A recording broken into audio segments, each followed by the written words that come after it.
My parents just mocked me from the grave, leaving me $0 while my brother Sterling inherited a $50 million empire.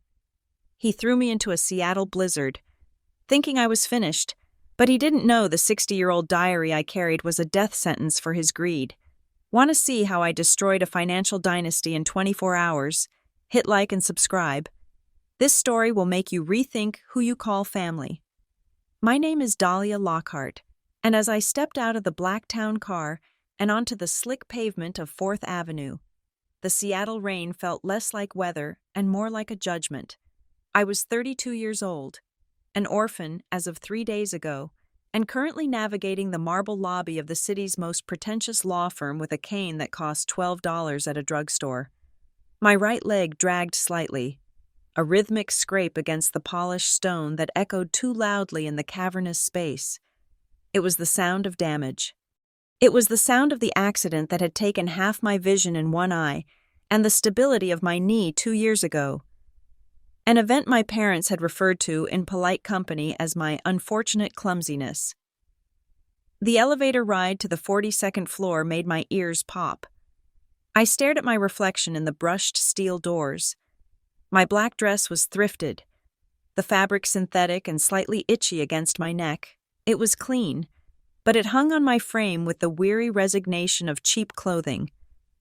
I adjusted the patch over my left eye, the one the chemicals had burned, and stepped out into the lobby of Highsmith & Vance. The air up here smelled of old money leather, lemon polish, and the distinct, crisp scent of air conditioning that cost more than my annual rent. When the receptionist ushered me into the main conference room, they were already there. Sterling sat at the head of the mahogany table like a king holding court. My brother, the golden boy, the CEO of Vanguardian Holdings. He was wearing a bespoke suit that likely cost $5,000, the charcoal wool hugging his shoulders perfectly. Beside him sat Monica, his wife, scrolling through her phone with a bored expression. She wore a black Chanel dress that was tasteful, expensive, and completely devoid of soul. A diamond the size of a quail egg glittered on her finger under the recessed lighting. They didn't stand when I entered. Sterling didn't even look up from the document he was skimming. He just checked his platinum Rolex and sighed. A sound that managed to convey both impatience and disgust. "You are late, Dahlia," he said, his voice smooth and cold. "We have reservations at Canlis at 7. Let us get this over with." I did not apologize. I pulled out the heavy leather chair opposite them. Maneuvering my stiff leg with as much dignity as I could muster, I sat down and placed my cane on the table. The rubber tip made a dull thud. Monica wrinkled her nose as if I had placed a dead rat next to her sparkling water. Mr. Highsmith, the family attorney for 30 years, sat at the far end of the table. He looked uncomfortable. He shuffled papers with hands that trembled slightly, refusing to meet my eye. He cleared his throat, the sound sharp in the oppressive silence of the room. "Shall we begin?" Highsmith asked. He started with the standard legalities. The verification of death, the dates, the preamble. I tuned it out. I looked at Sterling.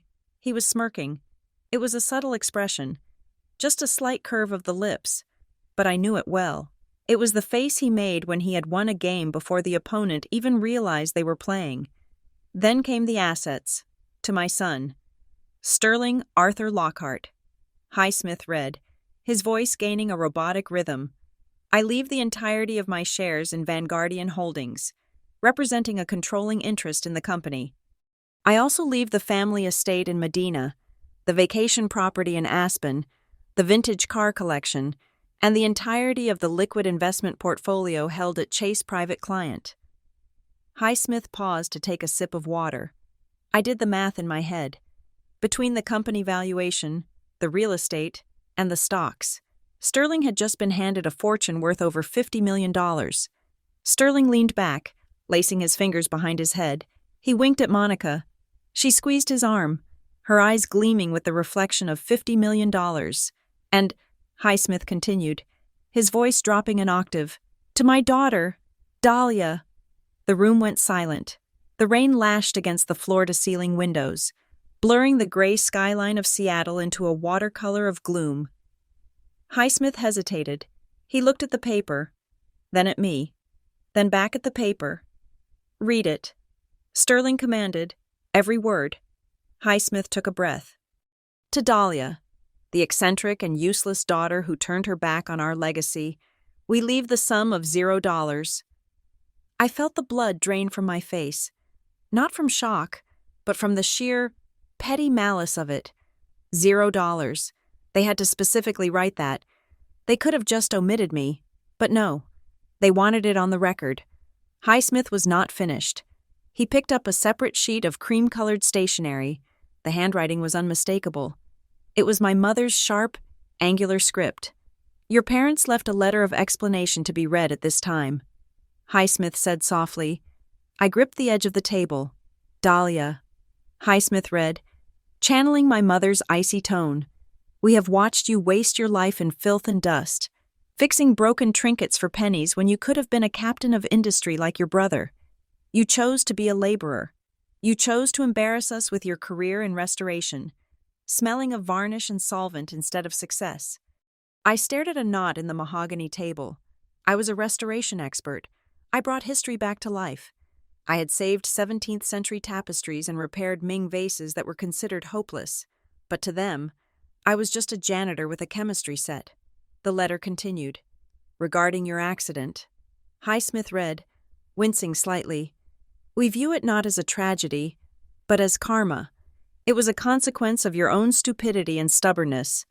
Perhaps now, with nothing to your name, you will learn the one virtue you have always lacked. We leave you with nothing in the hopes that poverty will teach you a lesson in humility." The silence that followed was broken by a sound that cut deeper than the letter itself. Sterling chuckled. It started as a low snort and grew into a full, chest-heaving laugh. Monica joined him, her high-pitched giggle mixing with his guffaws. They were laughing at me. They were laughing at my disfigurement. They were laughing at the fact that our parents, the people who were supposed to love us unconditionally, had just used their last words on earth to spit in my face. Lesson in humility. Sterling gasped, wiping a tear from his eye. "Oh, that is rich. That is classic mother. Karma for your stupidity. God, I need a drink to toast to that." I sat there, frozen. I did not cry. I refused to give them the satisfaction of a single tear. But beneath the table, my hands were clenched so tight that my fingernails were cutting into my palms. They called me useless. The irony burned in my throat like acid. Useless. For the last 5 years, I had been the only thing standing between our parents and federal prison. Sterling did not know. Monica did not know. But I knew. I knew about the gambling addiction my father had hidden from everyone. I knew about the nights he called me, weeping, because he had lost $200,000 at a private table in Macau, and the wrong kind of people were asking for payment. I was the one who drained my savings. I was the one who sold the few valuable antiques I had restored for myself. I was the one who wired $150,000 to a shell company in the Caymans to cover his debt, so Vanguardian Holdings would not be audited.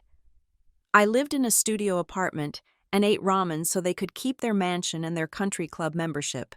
I had cleaned up their messes in the shadows so they could shine in the light. And this was my reward, a lesson in humility.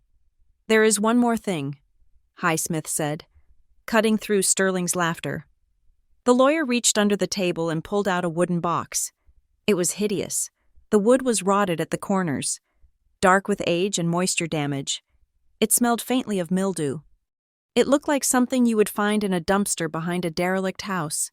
"Your grandmother, Eleanor, left this in the attic storage at the estate," Highsmith said, sliding the box across the polished table toward me. "Your parents instructed that you be allowed to have it," their exact words were. And I quote, "She likes trash, so she can have the old woman's trash." I looked at the box. I remembered Grandma Eleanor. She had died 10 years ago. She was the only person in this family who had ever looked at me with anything other than disappointment. She had founded Vanguardian Holdings with her husband 60 years ago. She was a titan, and this rotting box was what remained of her legacy. I reached out and touched the lid. The wood was damp. Sterling stood up, buttoning his jacket. The show was over. He had his money. He had his victory. Well, That was entertaining, Sterling said, checking his reflection in the window. He turned to me, his face hardening into a mask of pure cruelty. Now, listen to me. Dahlia. I looked up at him. You are currently residing in the company apartment on 2nd Avenue. Correct, he asked, though he knew the answer. Yes, I said, my voice raspy. Not anymore, Sterling said. Since the company is now mine. That apartment is mine, and I do not want you in it. I have a buyer coming to look at the building tomorrow morning, and I want the unit empty. Sterling, I said, trying to keep my voice steady. It is pouring rain. I have nowhere to go. My leg is hurting. Not my problem, he snapped. You heard the will. You need a lesson in humility. Consider this your first class.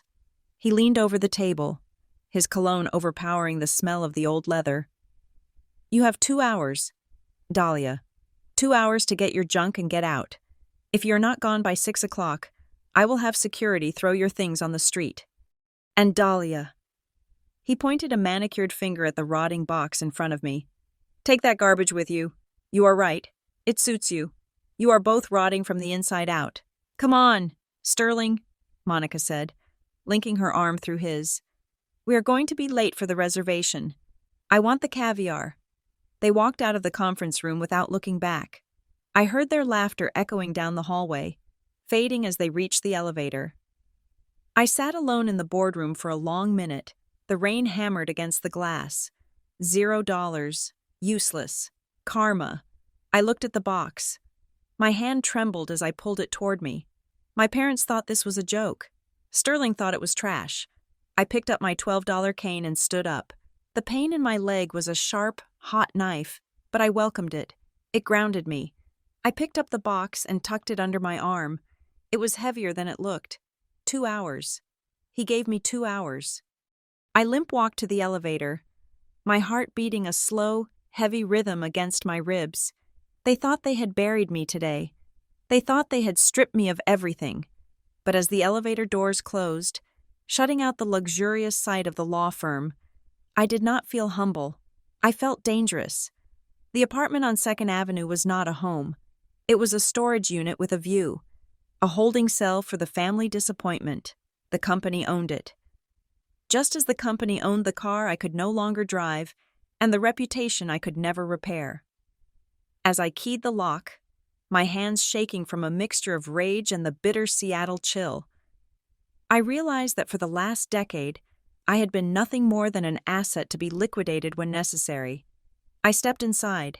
The air was stale, smelling of turpentine and old dust. My restoration station took up half the living room, vials of solvents, brushes made of sable hair, and magnifying lenses were arranged with surgical precision.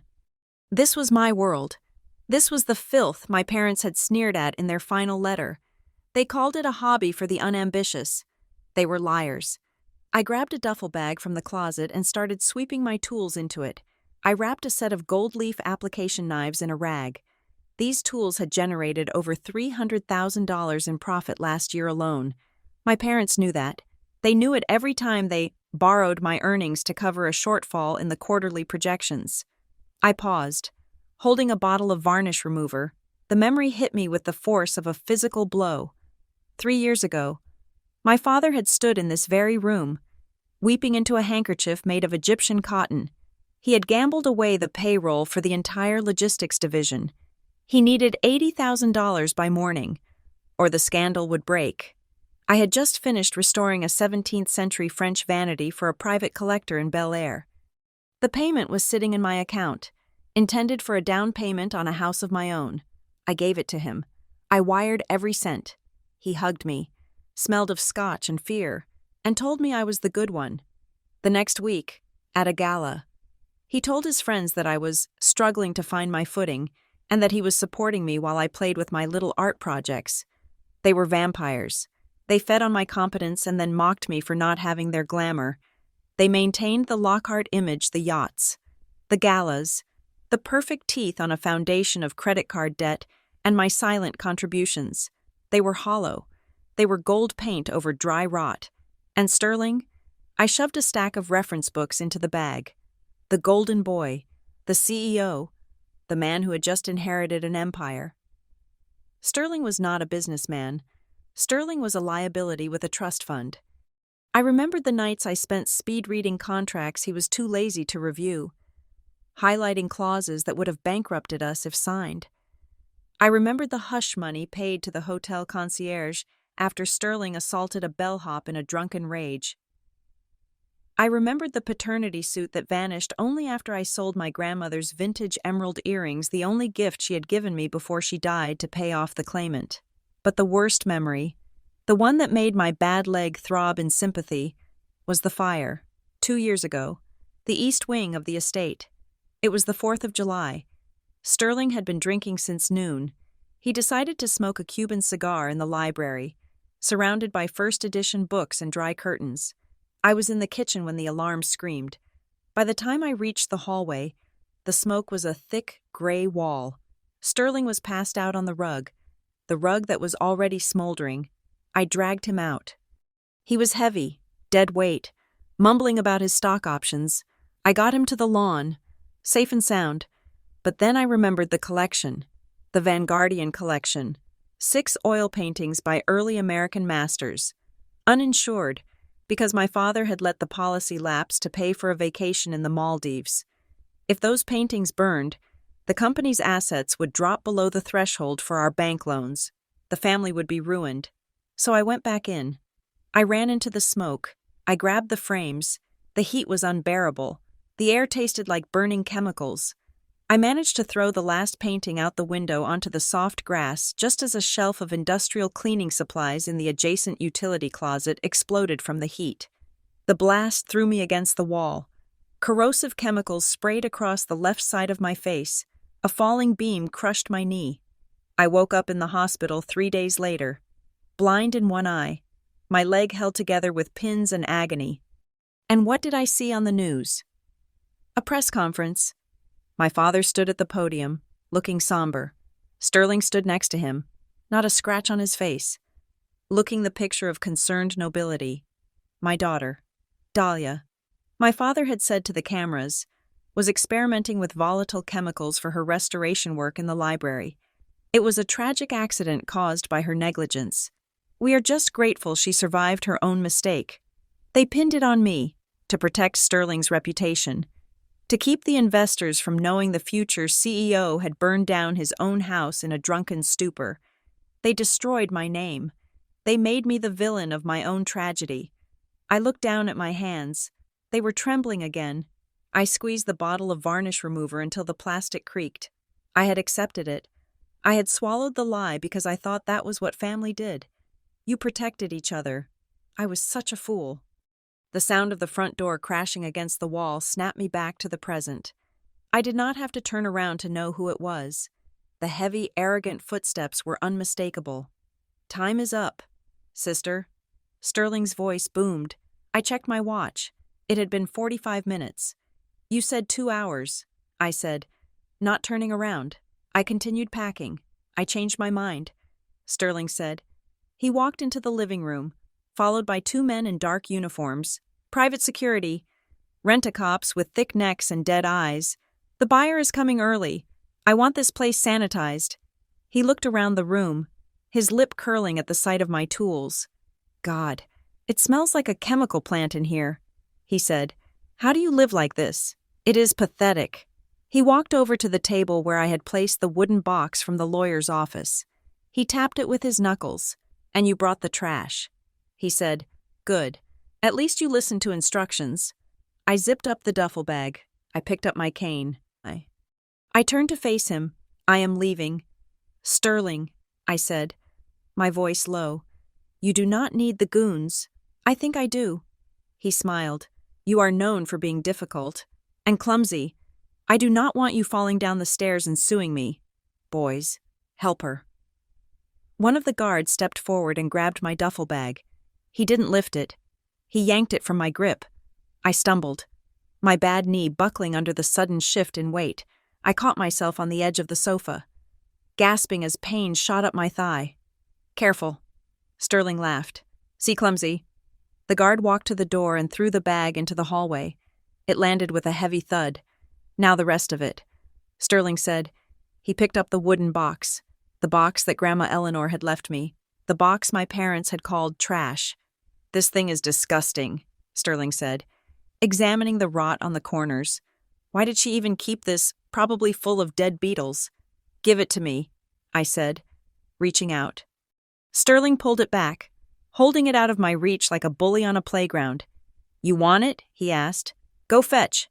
He wound up his arm and hurled the box out the open door. It hit the wall of the corridor with a sickening crack. The rotted wood shattered on impact. No, I screamed. I limped as fast as I could toward the door. Ignoring the laughter behind me, I fell to my knees in the hallway. The box was destroyed. Splinters of ancient mahogany lay scattered across the carpet. But amidst the debris, the contents were revealed. It wasn't empty, and it wasn't full of beetles. Lying on the carpet was a thick, leather-bound book, a diary. Beside it, tangled in the lining of the broken box, was a cluster of jewelry. Costume jewelry, by the look of it. Large, gaudy glass stones set in tarnished brass. It looked like the kind of things a child would play dress-up with. Sterling walked out into the hall. Stepping on a piece of the broken wood, he looked down at the scattered items. Pathetic, he sneered. Look at that. Fake diamonds and a dusty old book. That is your inheritance. Dahlia, Grandma was senile, and you are a cripple. You two really are a perfect match. He kicked the diary. It slid across the floor, stopping against my knee. Get this garbage out of my building, he said to the guards, and if she is not off the premises in 5 minutes, call the police and tell them we have a trespasser. He turned and walked back into the apartment. Slamming the door shut, the lock clicked. I sat there on the hallway floor. My knee was throbbing. My eye was burning. The humiliation was a physical weight, pressing down on my chest, making it hard to breathe. I looked at the diary. The leather was cracked, worn smooth by hands that had held it decades ago. I looked at the fake jewelry. The tarnished brass seemed to mock me in the fluorescent light of the hallway. Senile, cripple, useless. Something inside me snapped. It wasn't a loud snap. It wasn't a dramatic explosion. It was the quiet, terrifying sound of a bridge collapsing. The bridge that connected me to my love for them. The bridge that connected me to my guilt. It was gone. I reached out and picked up the diary. It felt warm, almost alive. I wiped the dust from the cover. I stopped crying. The tears that had been threatening to fall evaporated, replaced by a cold, dry heat. I stood up. It took effort. I had to use the wall for support. I grabbed my cane. I gathered the cheap jewelry and shoved it into my pocket. I tucked the diary inside my coat, right against my heart. I grabbed the handle of my duffel bag. I dragged it toward the elevator. Sterling thought he had thrown out the trash. He thought he had discarded a broken sister and a box of junk. He was wrong. He had just handed me the weapon. I pressed the button for the lobby. As the doors opened, I caught my reflection in the mirrored wall. I didn't look like the victim anymore. The woman staring back at me didn't look kind. She didn't look patient. She looked like she was ready to burn the world down. And this time, she wouldn't be the one running into the fire to save the paintings. I stepped into the elevator. The descent began, and so did the war. The motel was called the Sleepy Pine, situated 10 miles south of the city limits, where the urban sprawl of Seattle began to fray into industrial decay. It was the kind of place where the neon vacancy sign buzzed with the frantic energy of a dying insect, and the carpet in the lobby smelled of 50 years of stale tobacco and regret. I paid for 3 nights with cash, counting out the bills with hands that were numb from the cold. The night clerk, a man with skin the color of parchment and eyes that had seen too much, did not ask for identification. He just slid a brass key across the scratched laminate counter and went back to watching a game show on a portable television. Room 112 was small, damp, and freezing. The heater rattled like a bag of bolts when I turned it on, coughing out air that smelled of burning dust before settling into a lukewarm wheeze. I locked the door, engaging both the handle lock and the flimsy chain. It was a futile gesture against the world that had just chewed me up, but it made me feel a fraction safer.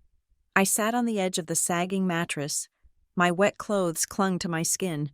My knee was a knot of throbbing heat, a constant reminder of the physical damage I carried. But the physical pain was a dull roar compared to the sharp, icy silence in my head. I placed the duffel bag on the floor and pulled out the items I had salvaged from the hallway, the diary, and the handful of costume jewelry I had scooped up from the wreckage of the wooden box. I dumped the jewelry onto the stained bedspread. Under the harsh light of the single bedside lamp, the pieces looked even cheaper than they had in the hallway. Huge, gaudy glass rubies set in brass rings, a necklace made of fake pearls that were peeling.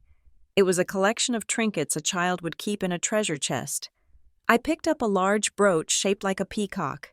It was heavy, strangely so. I turned it over in my hands.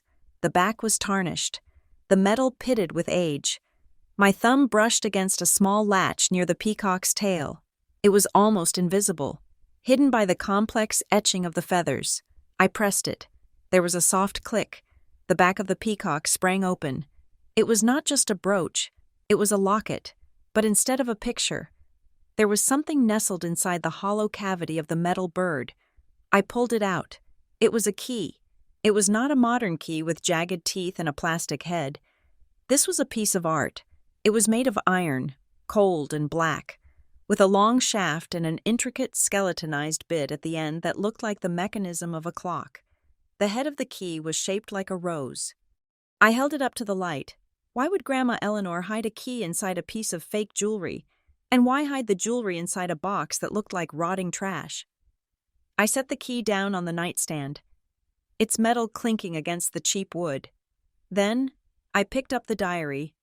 The leather cover was cracked, mapping the passage of time like wrinkles on a face.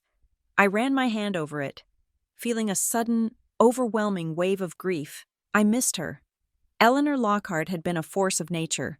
She was 5 feet tall but walked into boardrooms like a giant. She had taught me how to tell the difference between gold and pyrite, how to listen to the tick of a watch to find the flaw in the gear.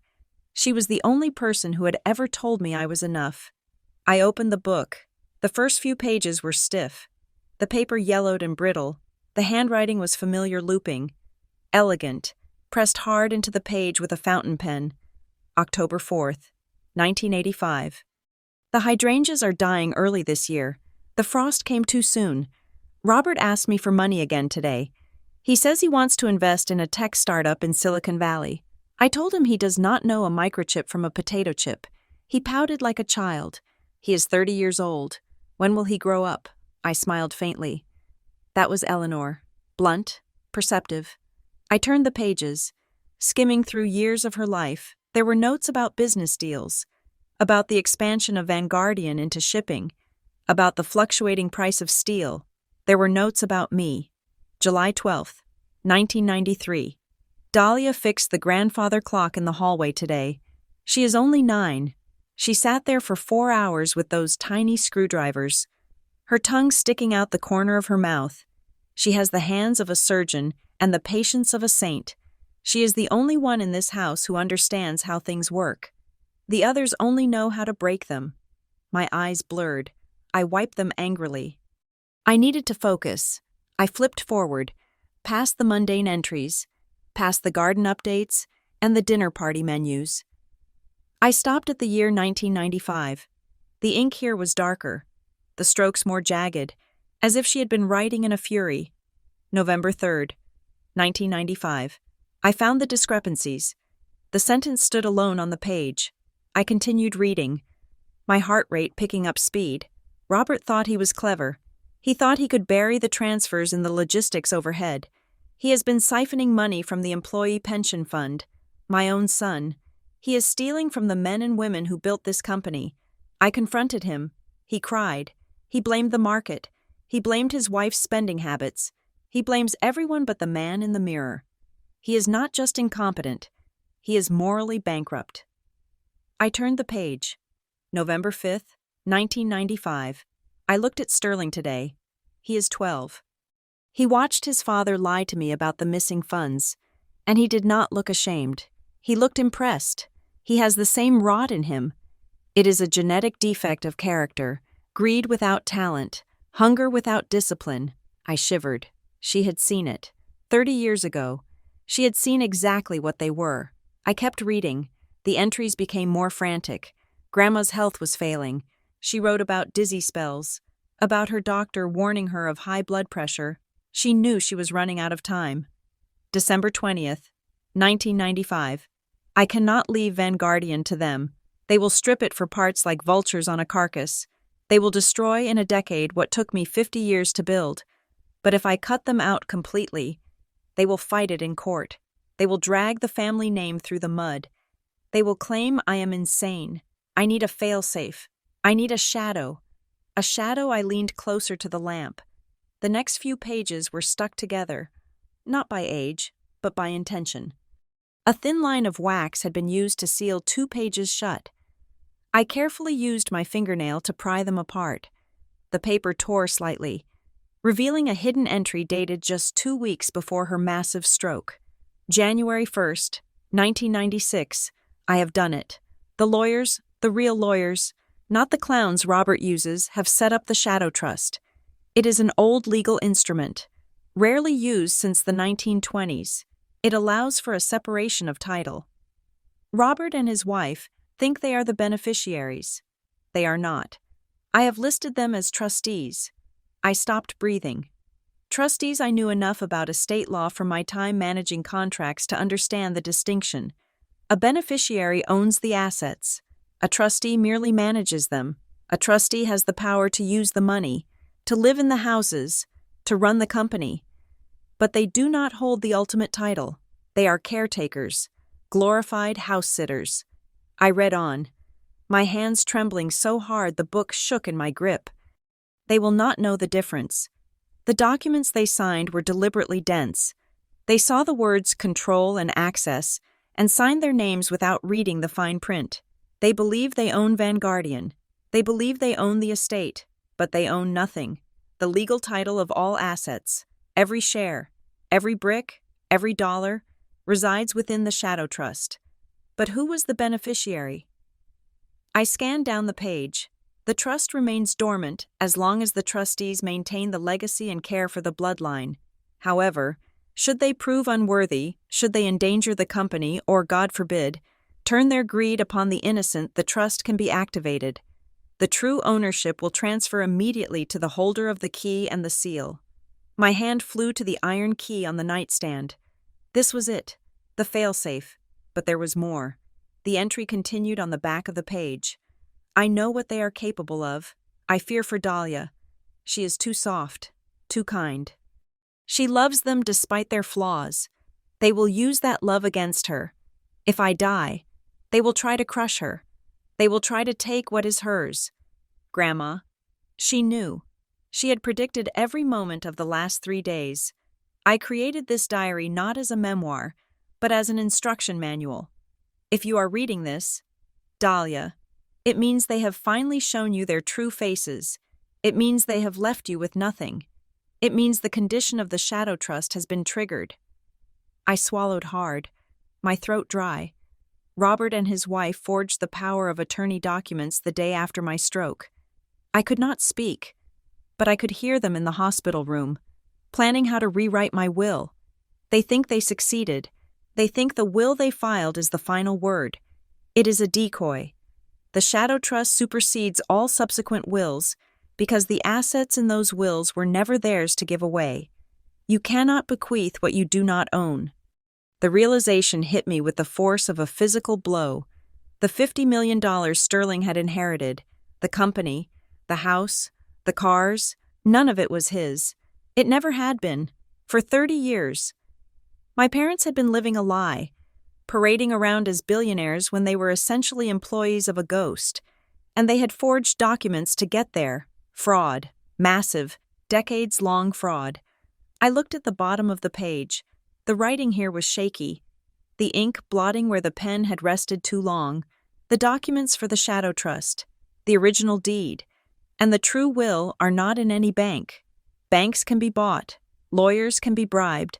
I have placed them in the one place Robert would never set foot, the one place where time stands still. Below that was an address, 402 Pike Street, the timekeeper's vault. I stared at the address. I knew Pike Street. It was in the heart of downtown Seattle, just a few blocks from the famous market. But I had never heard of the timekeeper's vault. I pulled my phone from my pocket. The screen was cracked. Another casualty of my chaotic exit. I typed in the address. The search result came up instantly. Permanent closure. The business was listed as a clock and watch repair shop. It had closed 20 years ago. The building was currently listed as a derelict property, scheduled for demolition next month to make way for a new high-rise condo complex. My heart hammered against my ribs. A closed shop, a building about to be demolished, and inside it, hidden somewhere in the dust and decay, was the proof that could strip Sterling of everything. I looked at the key again. The head shaped like a rose, the complex teeth, the timekeeper's vault. Grandma Eleanor had hidden the keys to the kingdom in a clock shop. It was so perfectly, poetically her. I closed the diary. The room felt different now. The smell of stale smoke and mildew was still there, but the air felt charged with electricity. I wasn't just a discarded sister in a cheap motel anymore. I was the hunter. I picked up the key and hung it around my neck on the chain of the fake pearls, tucking it under my shirt. The cold metal rested against my skin. A heavy secret weight. I had a location. I had the key. And I had a deadline. If the building was scheduled for demolition, I didn't have much time. And if Sterling found out what I had, if he realized that the trash he threw away was actually the deed to his empire, he wouldn't just try to evict me. He would try to kill me. I went to the window and pulled back the thin, grimy curtain. The rain was still falling, turning the parking lot into a slick, black mirror, somewhere out there, in his mansion. Sterling was probably drinking expensive scotch, celebrating his victory. He was probably sleeping soundly, dreaming of his millions.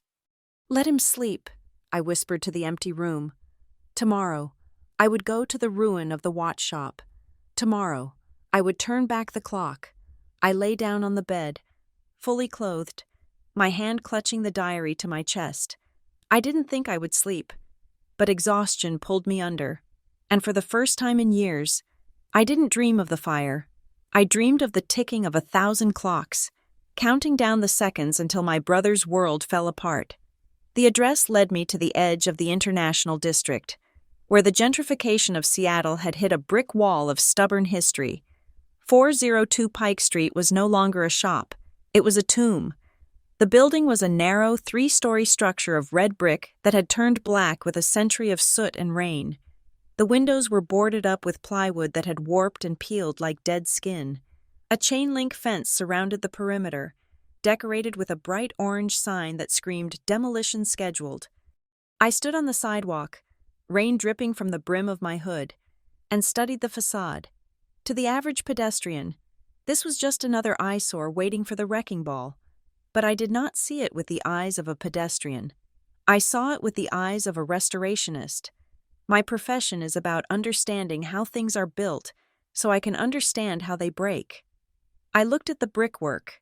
It was laid in a Flemish bond pattern, expensive and sturdy, typical of the early 1900s, but something was wrong with the proportions of the ground floor.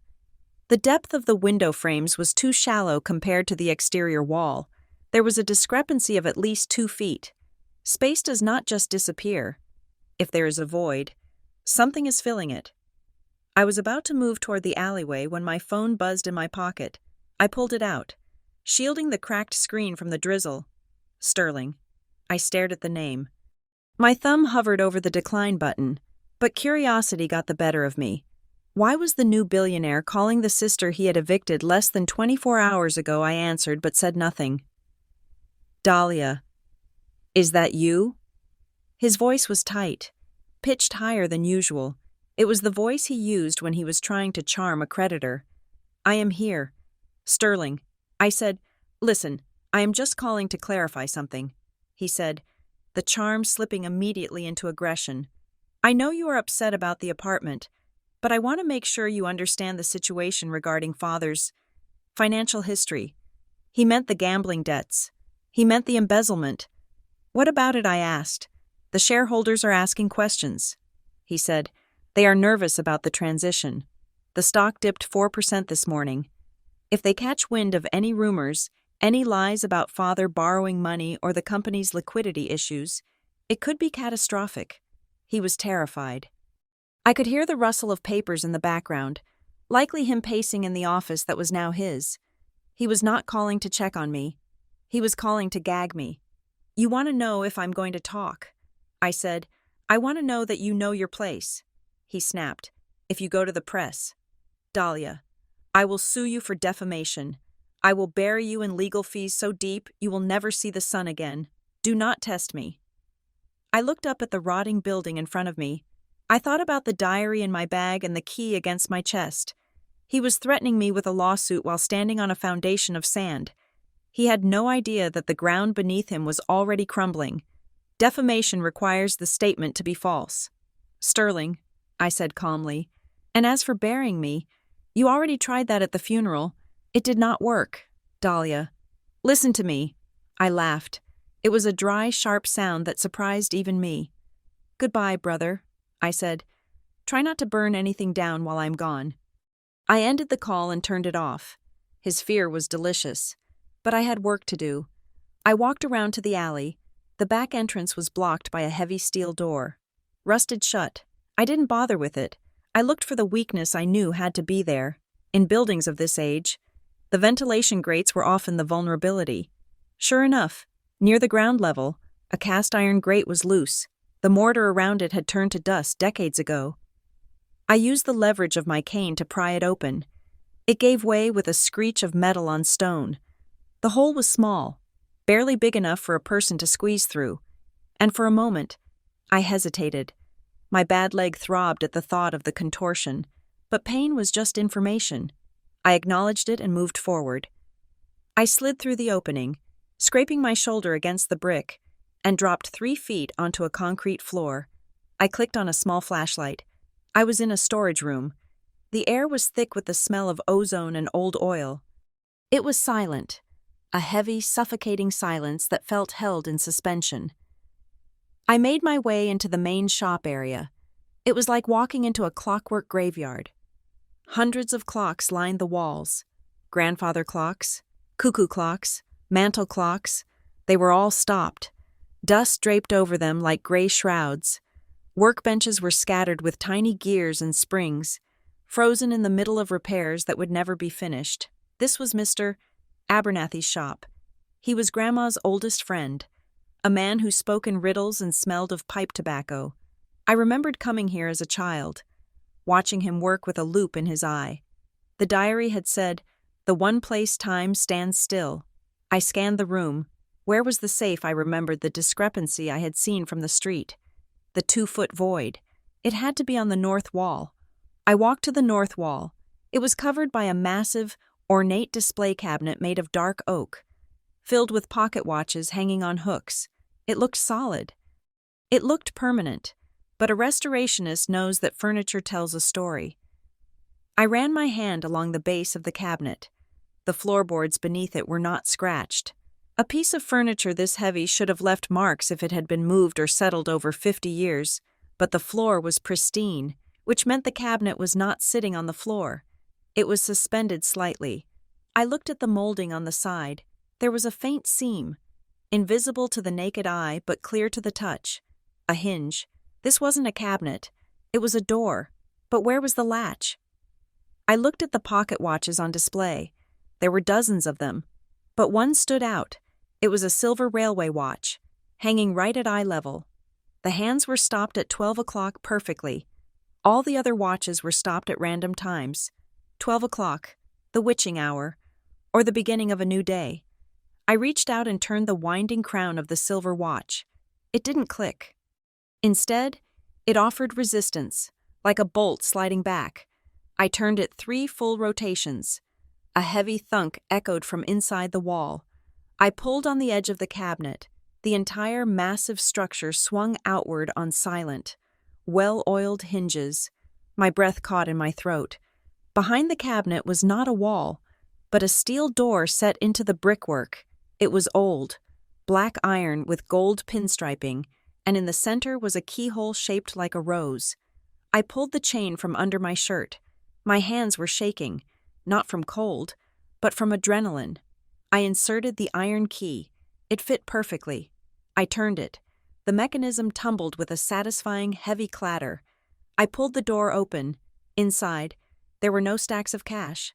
There were no gold bars, just a single, thick leather portfolio and a small velvet bag. I took them out and moved to a workbench, sweeping aside the dust to make space. I opened the velvet bag first. Inside was a seal. It was made of solid jade, cool to the touch, carved into the shape of a lion, the symbol of the Lockhart family. But this wasn't the modern logo Sterling used. This was the original crest. I turned it over. The base was intricate, carved with a complexity that would be impossible to forge without a master craftsman. I set the seal down and opened the portfolio. The smell of old paper wafted up. The top document was titled, The Vanguardian Trust, Declaration of True Intent. I began to read. The legal language was dense, but explicit. I, Eleanor Lockhart, being of sound mind, hereby declare that all previous wills and testaments regarding the ownership of Vanguardian Holdings are null and void in regards to the controlling interest. The shares are hereby transferred to the Shadow Trust. I flip the page. Robert Lockhart and his spouse are appointed as provisional trustees. They are granted management rights only. They hold no title. They hold no equity. Their authority is revocable upon their death or upon proof of gross negligence. And then, the clause that stopped my heart. Clause 7. The humble heir. Upon the death of the provisional trustees, the ownership of the Shadow Trust shall not pass by bloodline seniority. It shall not pass to the eldest. It shall pass to the guardian of the legacy. The guardian is defined as the individual who possesses the following 3 items simultaneously: the original diary of Eleanor Lockhart, the master key, and the jade seal of authority. Possession of these items constitutes the legal proof of ownership. The holder of these items is the sole chairwoman and beneficiary of the Vanguardian Trust. I read it again, and a third time.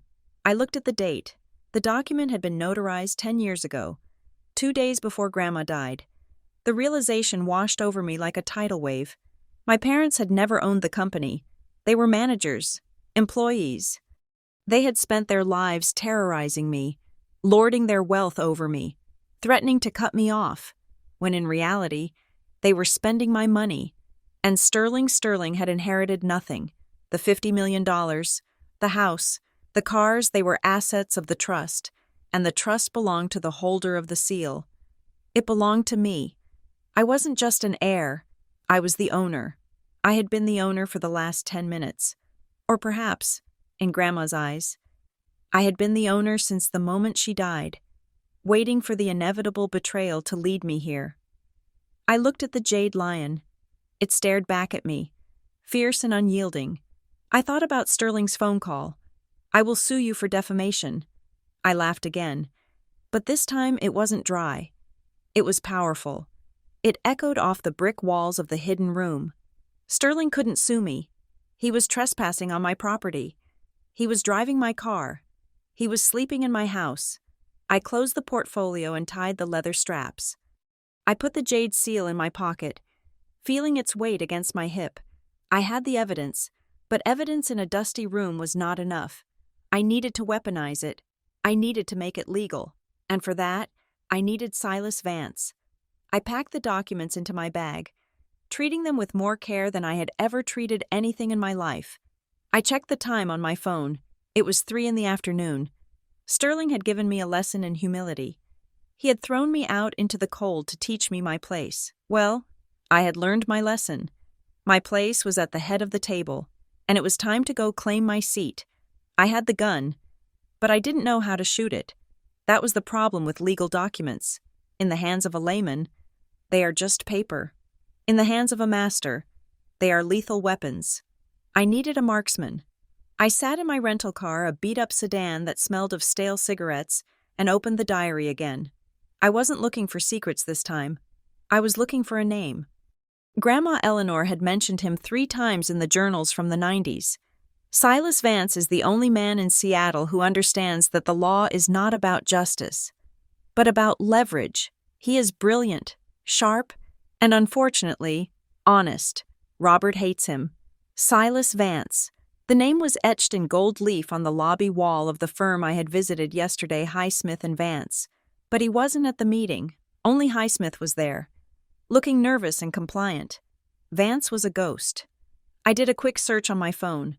Silas Vance had been disbarred 10 years ago, exactly 2 months after my grandmother died. The official reason listed was mishandling of client funds. I snorted. My parents had moved fast. They hadn't just stolen the company. They had eliminated the witnesses. I found an address listed in an old property tax record. It wasn't in the wealthy enclaves of Medina or Mercer Island. It was a small, secluded craftsman house in Queen Anne, buried behind a wall of overgrown rhododendrons. I drove there, the jade seal heavy in my pocket. When I knocked on the door, it took a long time for anyone to answer. The man who finally opened it didn't look like a high-powered attorney. He looked like a hermit. He was wearing a cardigan with a hole in the elbow and holding a half-eaten apple. He was 70, maybe older, with wild white hair and eyes that were startlingly sharp behind thick glasses.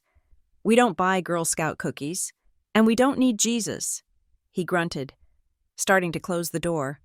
"I am not selling cookies. Mr. Vance," I said, jamming the tip of my cane into the doorframe to hold it open. "I am selling revenge." He stopped. He looked down at my cane, then up at my face. He studied my eye patch, my scar, the set of my jaw.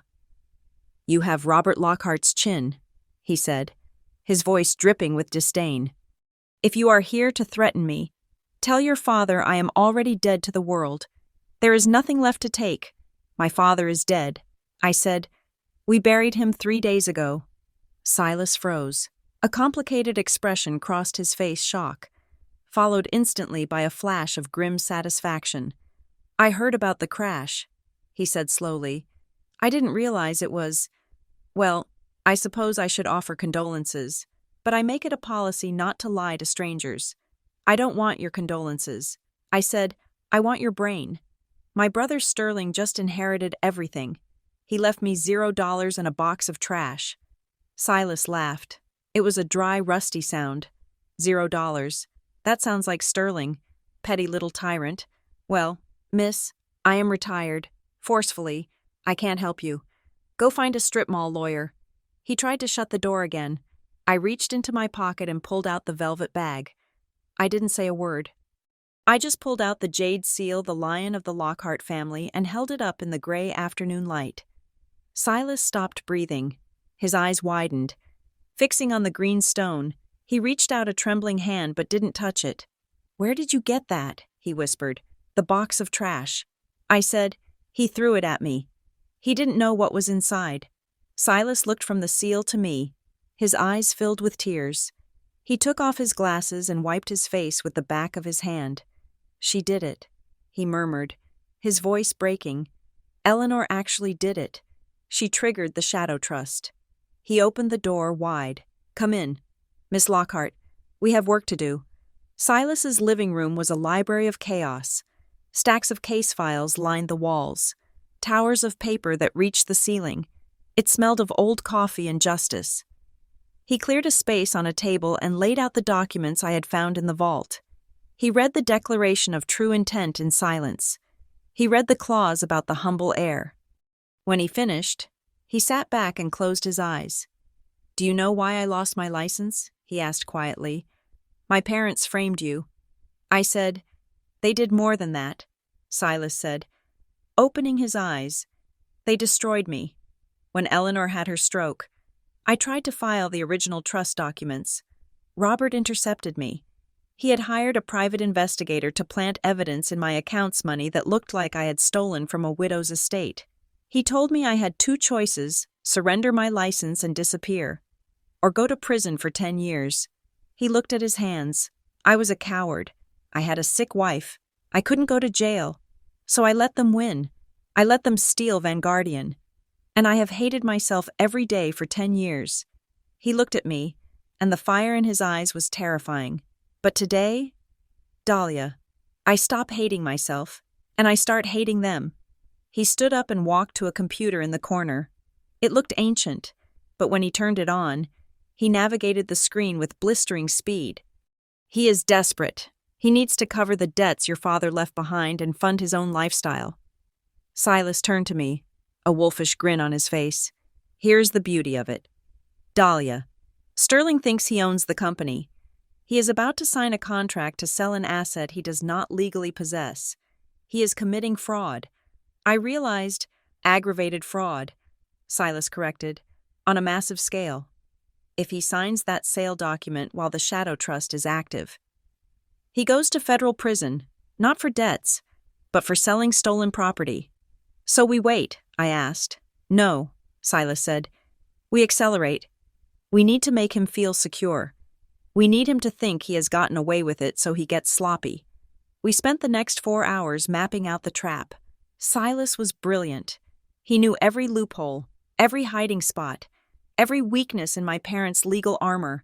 We gathered digital trails of tax evasion, of offshore accounts, of the bribes paid to zoning commissioners. My phone buzzed again. I ignored it. It buzzed a second time, and a third. It wasn't Sterling. The number was blocked. I answered it on speakerphone. Hello, Dahlia. The voice was a whisper. Hurried and nervous. It was Monica. I looked at Silas. He raised an eyebrow and motioned for me to keep talking. What do you want? Monica, I asked, my voice cold. Listen, I can't talk long, she hissed. Sterling is in the shower. I know what he did to you. Throwing you out like that. It was cruel. I told him it was too much. You laughed. Monica, I said, I saw you. You laughed while he did it. I was scared. She sounded defensive now. You know how he gets. Look, Dahlia, I know things. I know about the sale he's planning. I know he's trying to hide money from the tax authorities before the audit hits. Why are you telling me this? Because I want out, she said, her voice dropping. I am filing for divorce, but if I leave now, I get nothing. The prenup is ironclad. I need leverage. I can give you the documents proving he is cooking the books. I can give you everything. And what do you want in return? 30%, she said quickly. Whatever you get out of him in a settlement, I want 30%. And immunity. I don't want to go down with the ship. I looked at Silas. He was shaking his head slowly, a look of disgust on his face. I didn't need Silas to tell me what to do. I felt it in my gut. Monica was a rat fleeing a sinking vessel. She had enjoyed the champagne and the private jets for 10 years while I scraped by. She was just as guilty as he was. Dahlia Monica pressed. Do we have a deal? No. Monica, I said. What you need me. You can't win without this info. I don't need a traitor to help me win, I said calmly, and I don't make deals with people who kick me when I'm down. You want out of the marriage, that is your problem. But don't think for a second you are going to get a golden parachute from me. You are making a mistake, she screeched. He will destroy you. He can try. I said, good luck with the divorce, Monica. I hear the market for used trophy wives is down this quarter. I hung up. Silas let out a low whistle and clapped his hands together slowly. Remind me never to cross you. Miss Lockhart, he said. That was cold. It was necessary. I said, I want to win clean. I want to look at myself in the mirror when this is over. Silas nodded.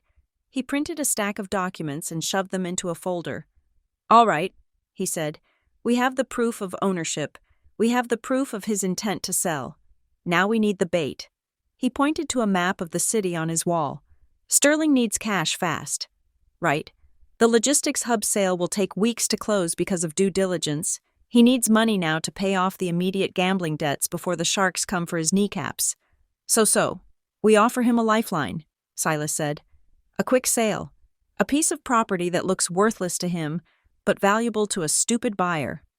We need him to sign one specific document, a document where he swears under penalty of perjury that he has full legal title to the estate. The warehouse, I said. realizing where he was going. The land where the clock shop is. Exactly. Silas smiled. It is prime real estate downtown. He thinks it is just a rotting building. We get an anonymous buyer to offer him way above market value for the land. He will jump at it. He will sign the deed transfer. And the moment he signs his name as owner of that specific plot, the plot that contains the vault, he is caught in the trap. Because he doesn't own it, I said. The trust does. And since he's the executor, lying about that specific title is a felony that carries a mandatory minimum sentence. Silas finished. It is the perfect lesson in humility. I stood up. My leg was aching, but I felt stronger than I had in years. Do it, I said. Set it up. Silas reached for the phone. One more thing. Dahlia, he said, pausing with the receiver in his hand. You know that once we start this, there is no going back. You are going to destroy your family. I looked at the jade lion sitting on the desk. My family died 10 years ago. Silas, I am just evicting the squatters. Silas smiled, dialed a number, and began to speak in a voice I hadn't heard in a decade, the voice of the sharpest lawyer in Seattle. It is time to go hunting, he said into the phone. I have a client who wants to buy some land. The trap we set for Sterling was not complex. It relied on the one thing I knew my brother possessed in abundance: greed. Mixed with a desperate, blinding panic, we created a shell company named Meridian Heritage Trust. It sounded established, boring, and wealthy, the kind of entity that bought old buildings for tax write-offs.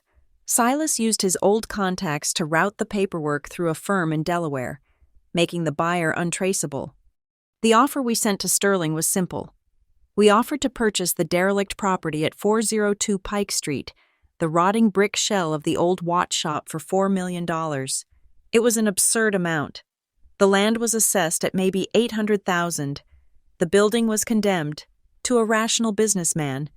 An offer of $4 million for a pile of bricks scheduled for demolition would have raised immediate red flags. It screamed of money laundering or a trap. But Sterling was not a rational businessman. He was a drowning man, and I had just thrown him an anvil painted like a life preserver. We sat in Silas's living room, staring at the computer screen. The timestamp on the email showed we had sent the offer at 9 a.m. He will call his lawyers, Silas said, taking a sip of lukewarm tea. He will ask them to vet Meridian Heritage when they tell him it is a shell. He might hesitate. He won't, I said, watching the inbox. He owes the gambling syndicate $2 million by Friday. He owes the IRS another $1 million by the end of the month. He does not have time for due diligence. He sees $4 million, and he sees a way out. I was right. At 9:45 in the morning, barely 45 minutes after we sent the email, a notification pinged on the screen. It was a reply from Sterling's personal email address.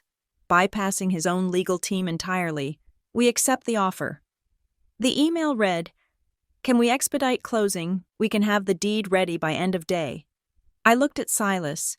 He was grinning, a predatory expression that made him look 20 years younger.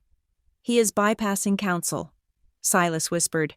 "He wants the money in his personal account, not the company escrow.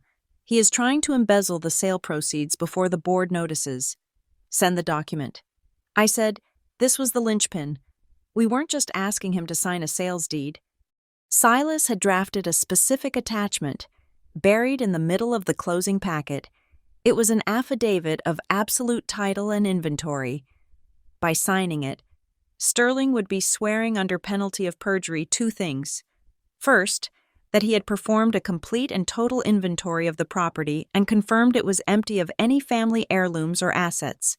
Second, that he was the sole, undisputed owner of the property with the full legal authority to sell it, free of any trust or encumbrance. It was a lie on both counts. The building contained the trust documents, which he hadn't found because he hadn't looked, and he didn't own the building, the Shadow Trust did.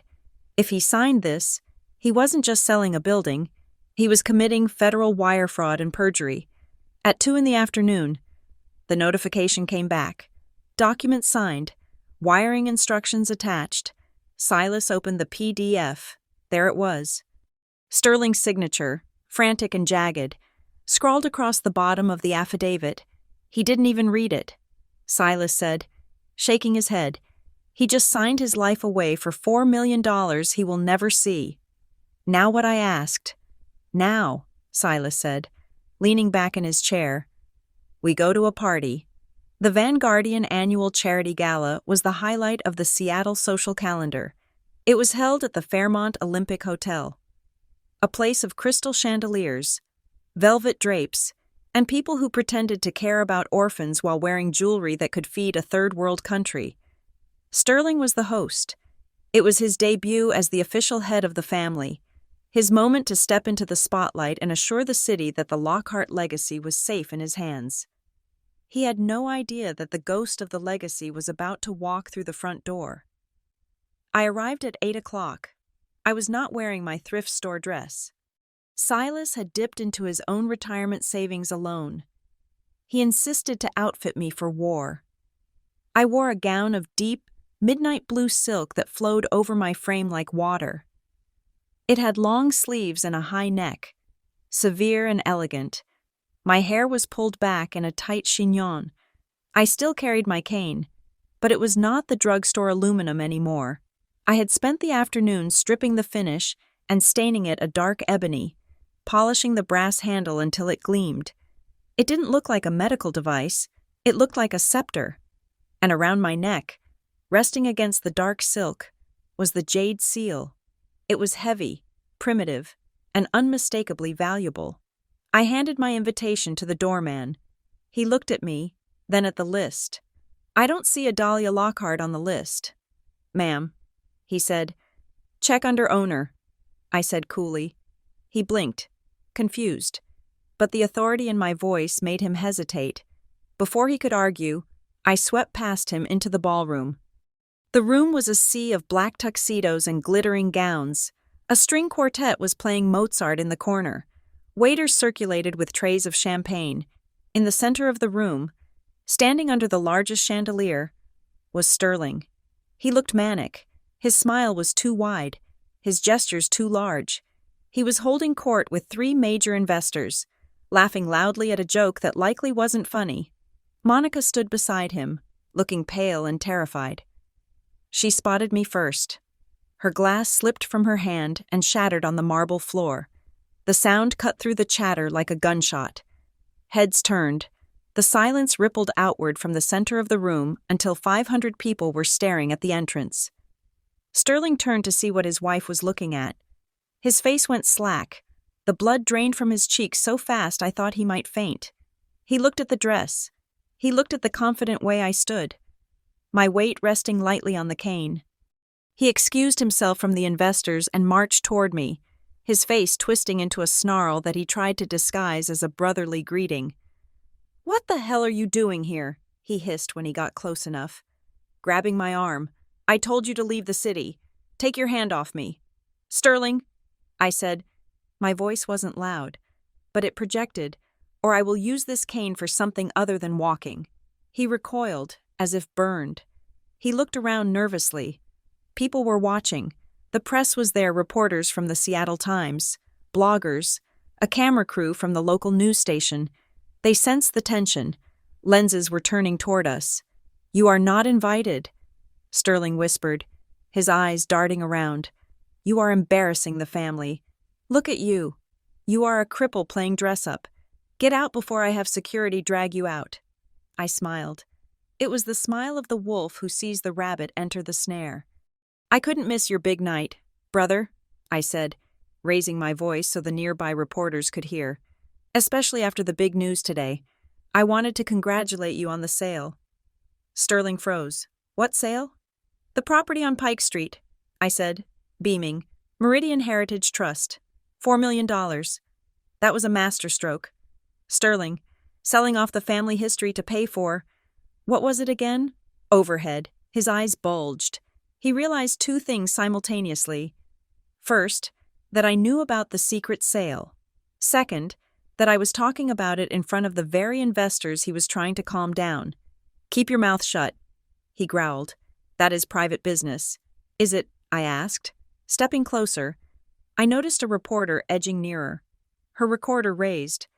But I thought the company was in trouble. Sterling, I heard the shareholders were worried about liquidity.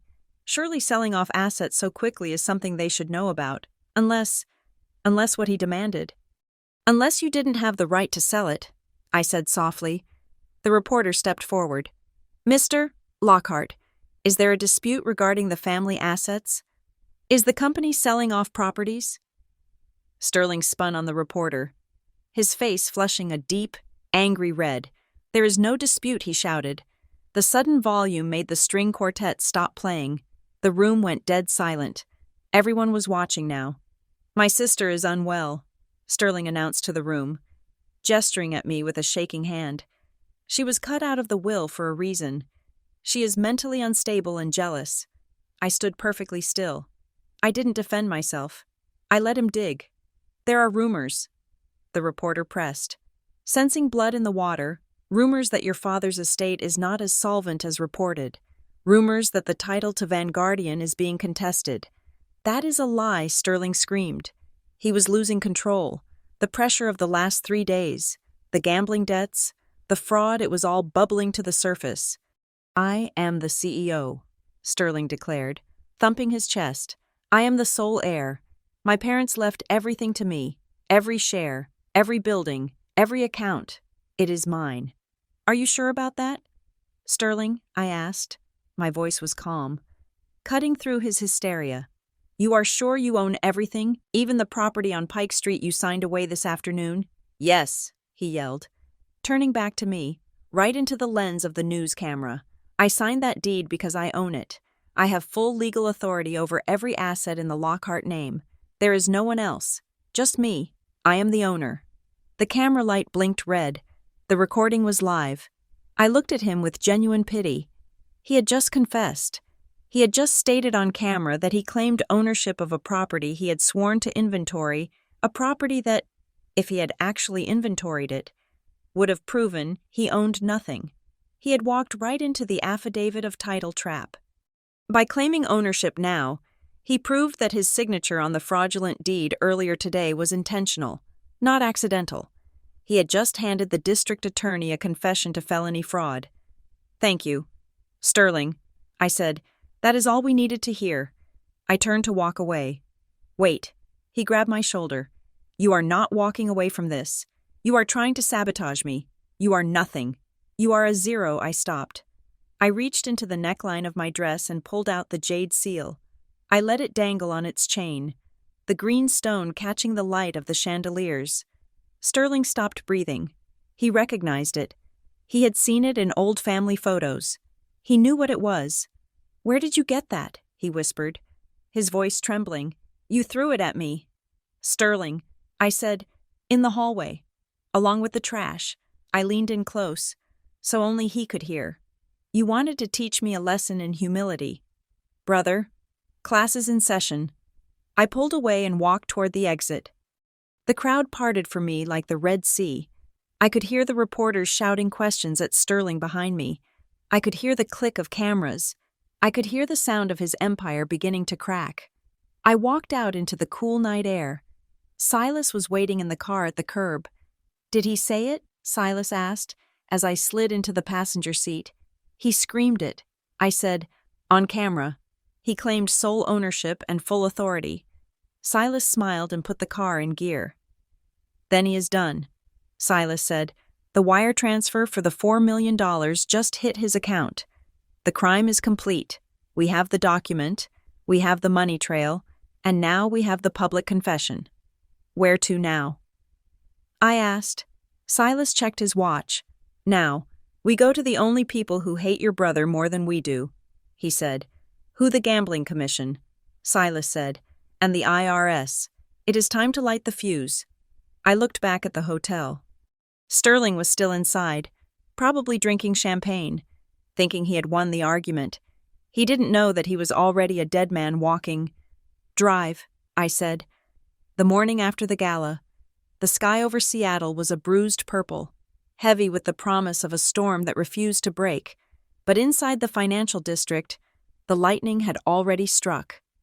I sat in Silas's living room, watching the business news on a muted television. The ticker at the bottom of the screen was red. A deep, bleeding red. Vanguardian Holdings was in freefall. My little performance at the charity ball, combined with the whispers Silas had planted in the ears of key hedge fund managers, had done exactly what we intended. The market hates uncertainty. And I had given them a feast of it. At 9:30 in the morning, the stock opened at $42 a share.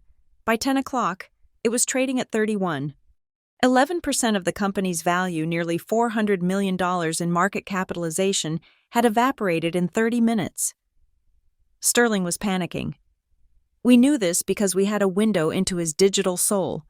Silas had the remote access logs open on his monitor. We watched as Sterling frantically moved money between accounts. Trying to plug the holes in a sinking ship. He is trying to access the offshore accounts, Silas said, pointing at the screen. He is locked out. Why, I asked. Because those accounts require dual authorization. Silas grinned. Your father set them up so that he needed his wife's signature. Sterling does not have her digital key. He is completely liquid poor. That was why he needed the money from the warehouse sale. The $4 million from the shell company, Meridian Heritage, was sitting in his personal checking account. It was the only cash he had access to. He's going to move it, I said. He has to pay the gambling syndicate by noon. Silas leaned forward. Wait for it. On the screen, a new command line appeared. Sterling was initiating a wire transfer, $2 million to an untraceable account in Macau. He pressed send. Silas's finger hovered over his own keyboard. Not yet, he whispered. Let the bank process the request. Let him think he is safe. A green bar appeared on the log. Transfer pending. Now, Silas said. He hit the enter key. It wasn't a hacked command. It was a legitimate, court-approved digital injunction. Silas had filed the emergency motion at 8 in the morning, attaching the affidavit of absolute title that Sterling had signed the day before. The judge, seeing that Sterling had claimed ownership of a property that was legally held by a trust, had granted an immediate temporary restraining order and an asset freeze. On the screen, the green bar turned red. Transaction denied. Account frozen. Court order 8829. I let out a breath I didn't know I was holding. It was done. The trap had snapped shut, across town, in the penthouse office of Vanguardian Holdings. The scene was likely very different.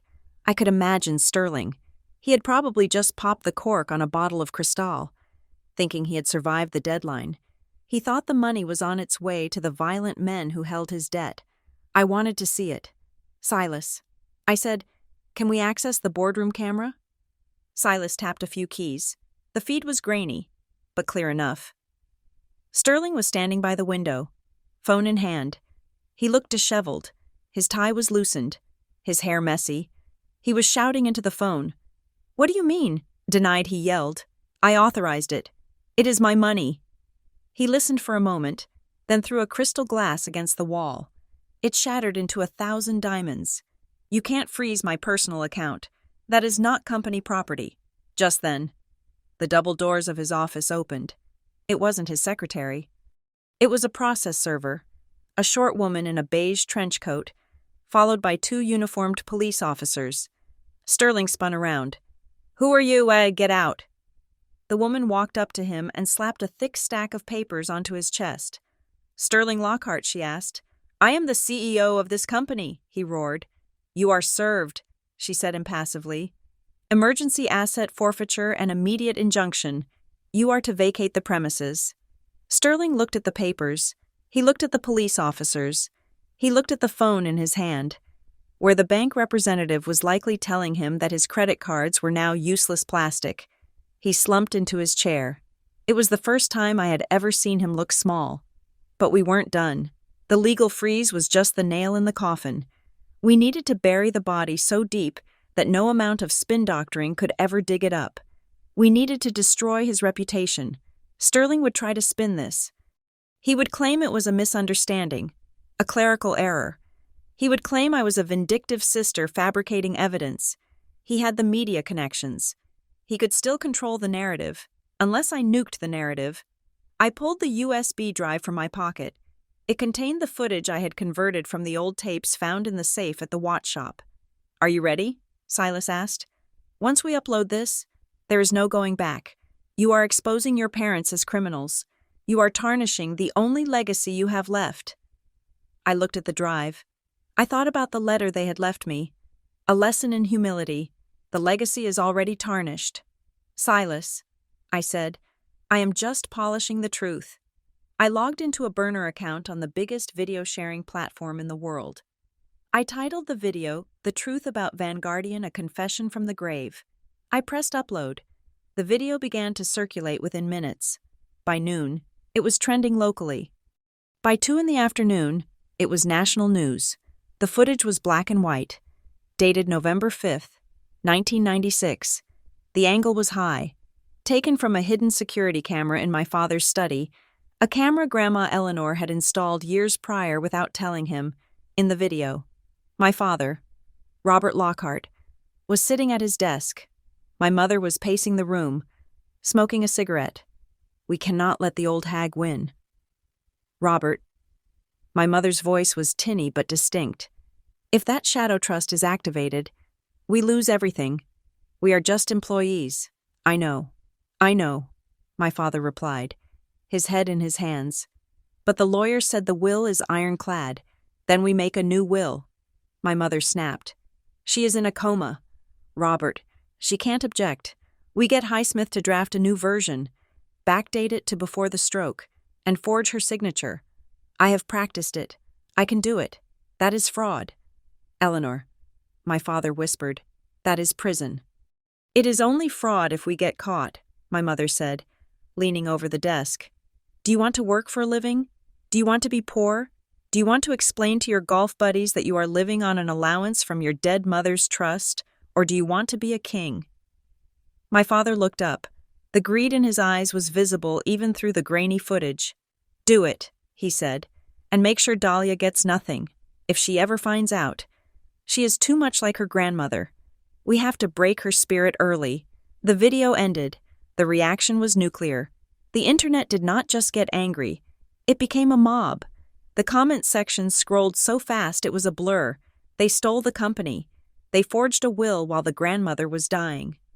Sterling isn't a CEO. He is the son of thieves. Justice for Dahlia. The public sentiment shifted instantly.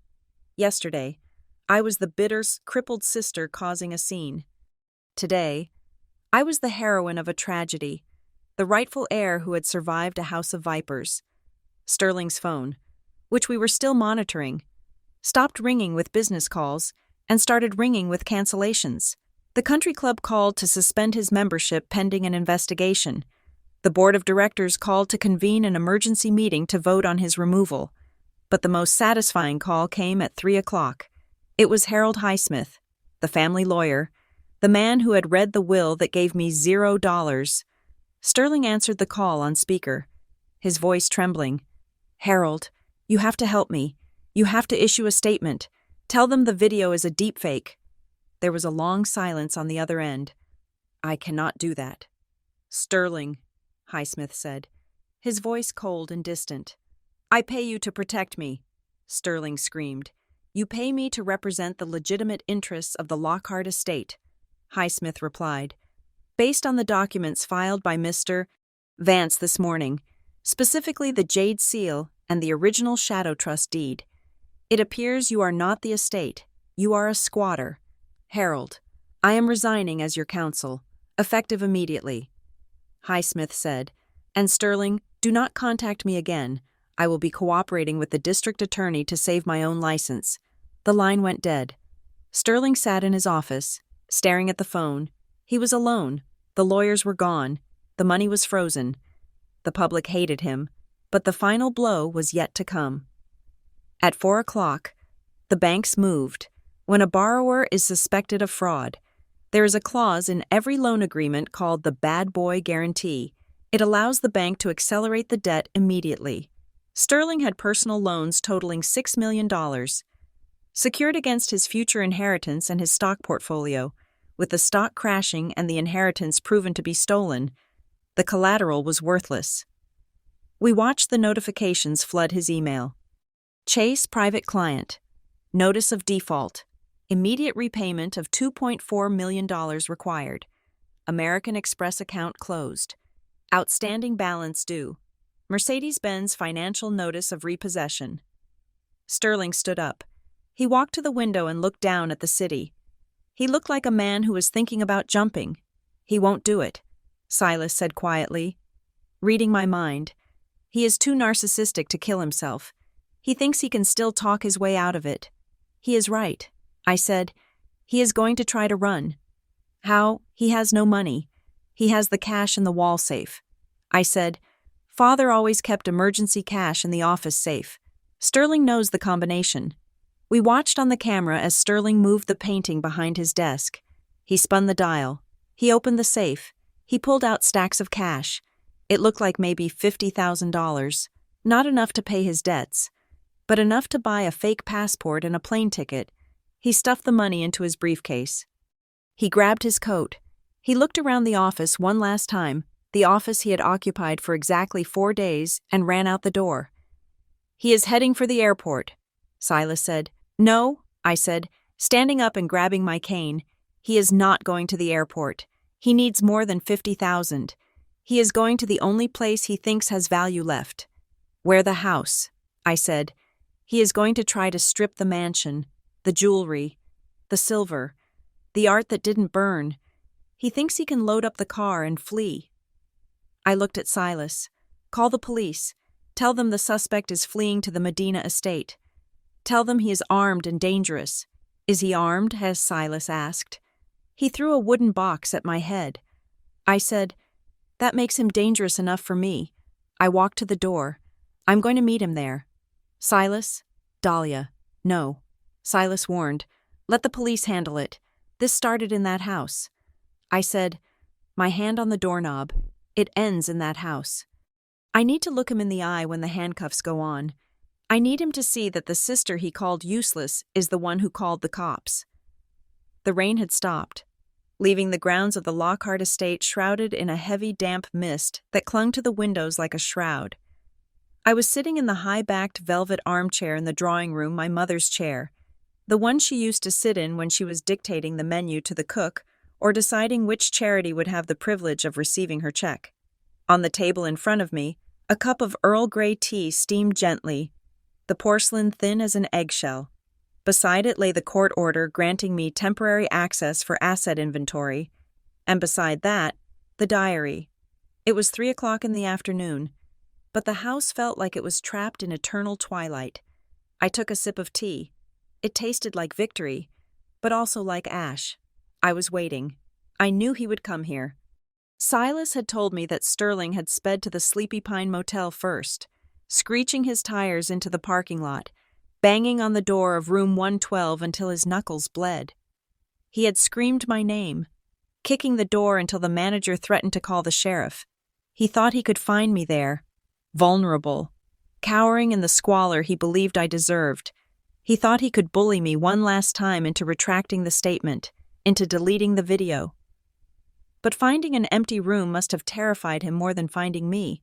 It meant I was a ghost. It meant I was everywhere and nowhere.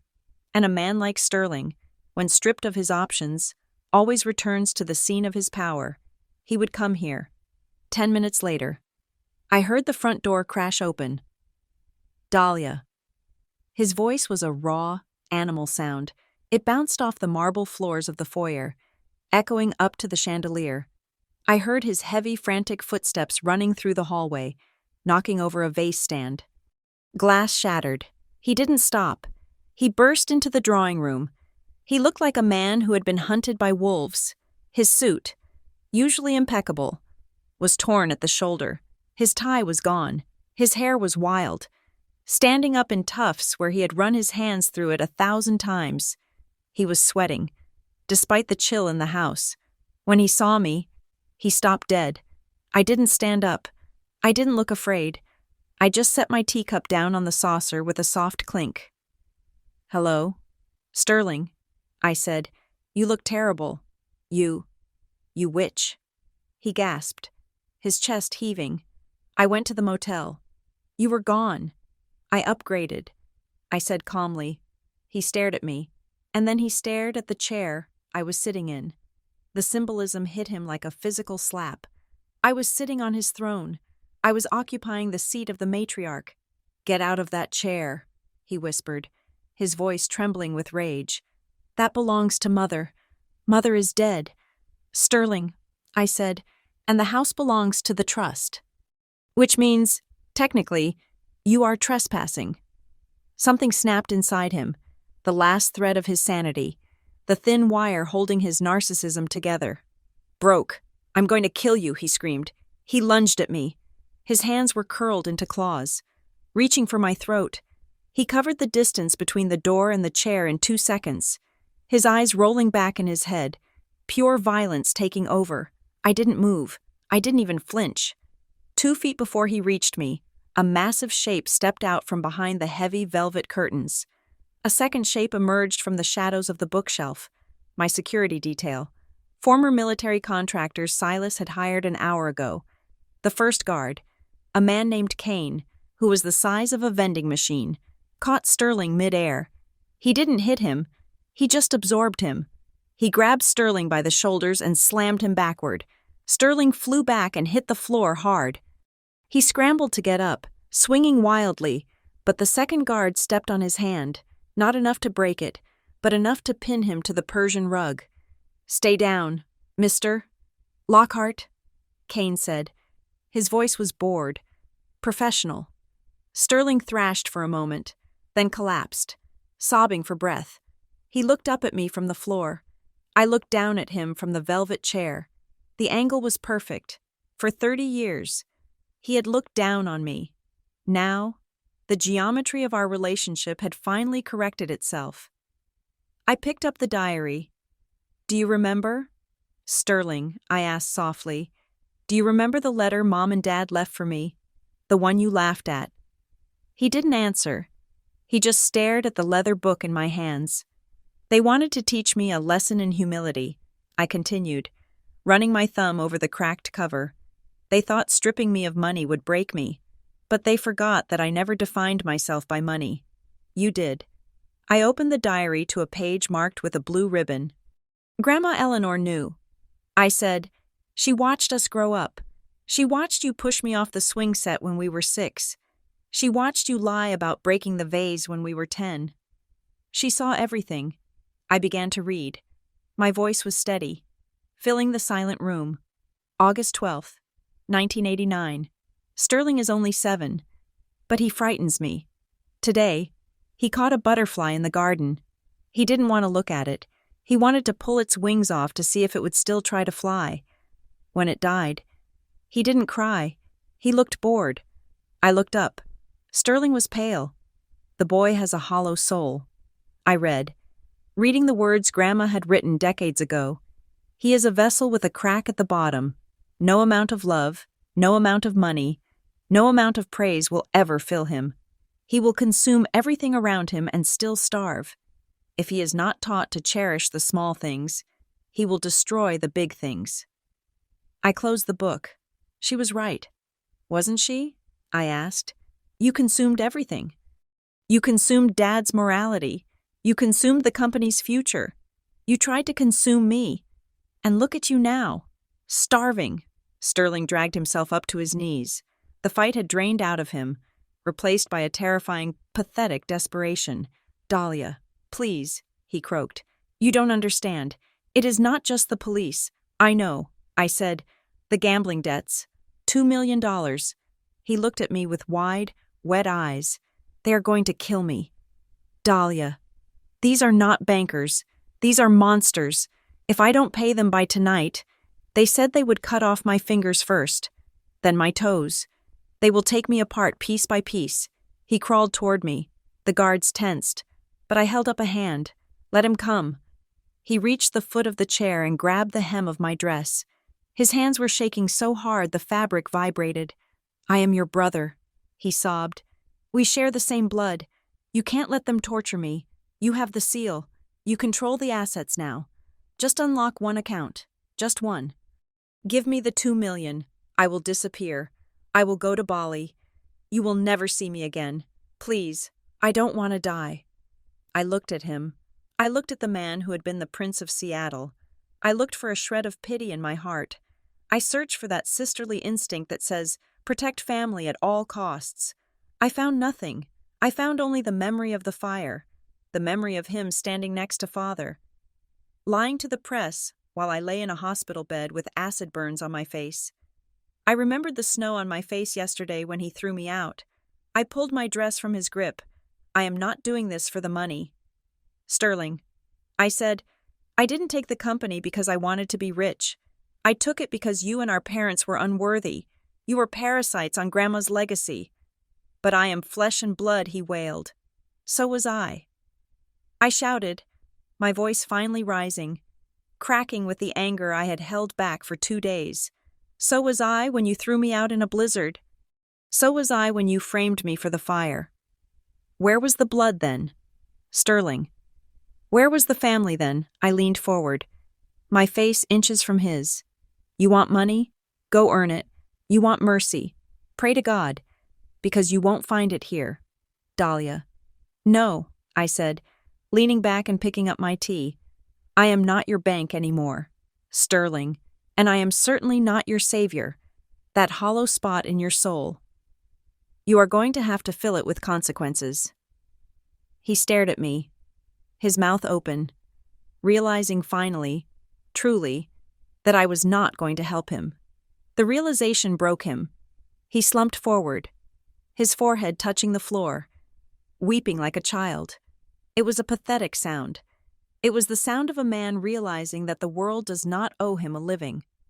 Outside, the gravel crunched under heavy tires.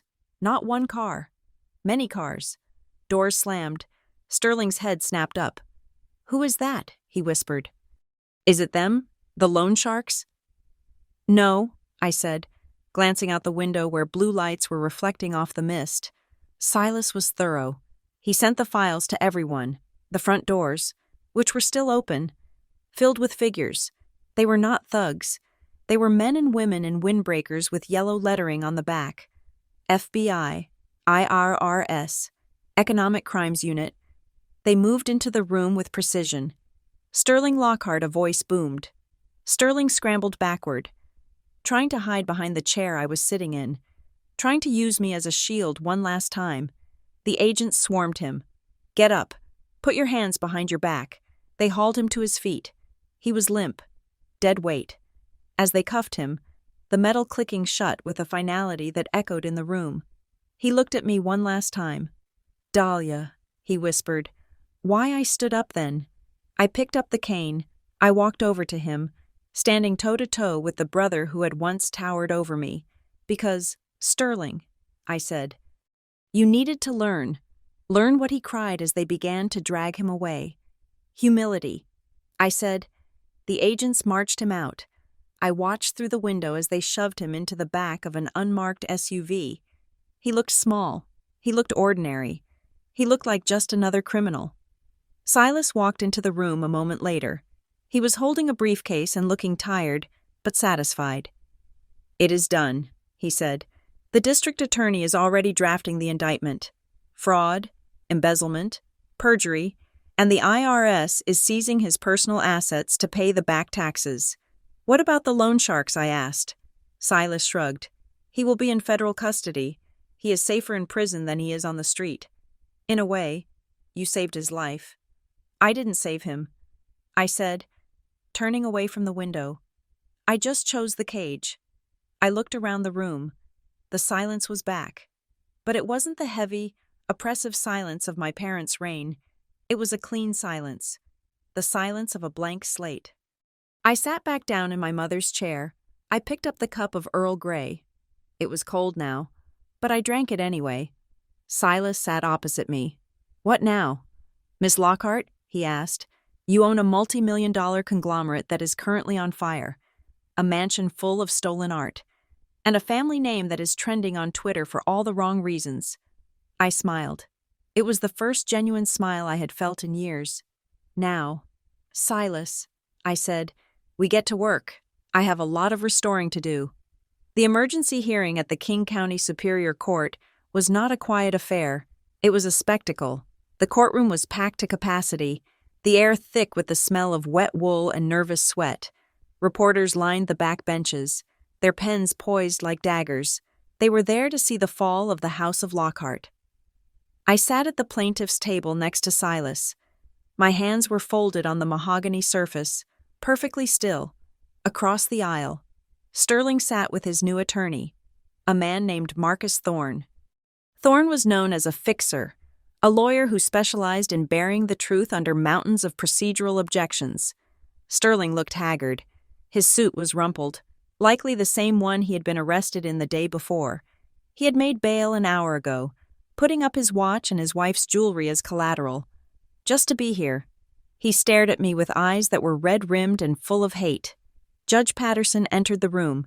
She was a woman of 60 with eyes like flint. She banged the gavel, and the room fell silent. We are here to determine the validity of the motion for emergency asset forfeiture and the rightful ownership of Vanguardian Holdings. Judge Patterson said, "Mr. Thorne, you may proceed." Thorne stood up. He buttoned his jacket and walked toward the bench, exuding a slick, manufactured confidence. "Your Honor," he began, his voice booming, "this entire case is a farce. It is built on a fairy tale constructed by a disgruntled, disinherited daughter. The plaintiff claims that a rotting diary found in a garbage heap supersedes a legal will that has stood for 10 years. He turned and pointed a finger at me. Miss Lockhart is a professional restorationist. Her entire career is built on faking things. She knows how to age paper. She knows how to mix old ink. We submit that she forged this so-called shadow trust document and the diary entries to steal her brother's inheritance out of spite. Furthermore, we argue that even if the handwriting is real, Eleanor Lockhart was 80 years old and suffering from advanced dementia. She was not of sound mind. This diary is nothing more than the scribbles of a senile old woman. A murmur went through the court. It was a strong argument. He was using my own skill set against me. Silas stood up. "Your Honor, we would like to call Dahlia Lockhart to the stand to address the authenticity of the evidence." I walked to the witness box. My leg was stiff, but I did not limp. I sat down and swore to tell the truth. Thorne approached me like a shark smelling blood. "Miss Lockhart," he said, leaning on the railing, "you admit you are an expert in chemical restoration." "Yes." I said, "You know how to make new paper look old, I do. And you were angry when you received $0 in the will." I was disappointed. I corrected, disappointed enough to create a forgery Thorne pressed. "Tell me, isn't it convenient that the only proof of your claim is a document that only you found, in a location only you knew about, written in ink that you know how to manufacture?" I looked at him, then I looked at the judge. "May I speak freely?" "Your Honor," I asked. Judge Patterson nodded. "Go ahead." I turned to the jury box. I didn't use the tone of a victim. I used the tone of a professor. "Mr. Thorne suggests I forged the diary." I began. That would be a reasonable assumption if the diary were written with modern materials. But it was not. I pointed to the evidence table where the diary lay inside a protective plastic bag. That diary is written with iron gall ink. It is a specific formula that was common in the 19th century, but fell out of favor in the 1950s due to its acidity. When iron gall ink ages, it does not just fade, the iron oxidizes, effectively rusting on the page. It bites into the cellulose of the paper, creating what we call halo burn. I looked at Thorne. To forge that level of oxidation, I would need to accelerate time. I would need to expose the paper to a hyperspecific humidity cycle for 30 years. If I had used chemical accelerants to fake the age, the paper would glow under ultraviolet light due to the optical brighteners found in modern bleach. I turned to the judge. "We tested the paper this morning under UV light in the clerk's presence. Did it glow?" "Your Honor." Judge Patterson looked at the report on her desk. "It did not." "Furthermore," I continued, my voice rising slightly, "the jade seal. It is carved from Burmese jadeite, specifically from the Hpakant mine, which was closed in 1999. The carvings contain microscopic traces of gold wax in the crevices. a technique used by the master carvers of the Qing dynasty. Carbon dating of the wax places it at over 100 years old. Unless you are suggesting I own a time machine. Mr. Thorne, it is scientifically impossible for me to have created that seal or forged the aging of that ink in the last 3 days.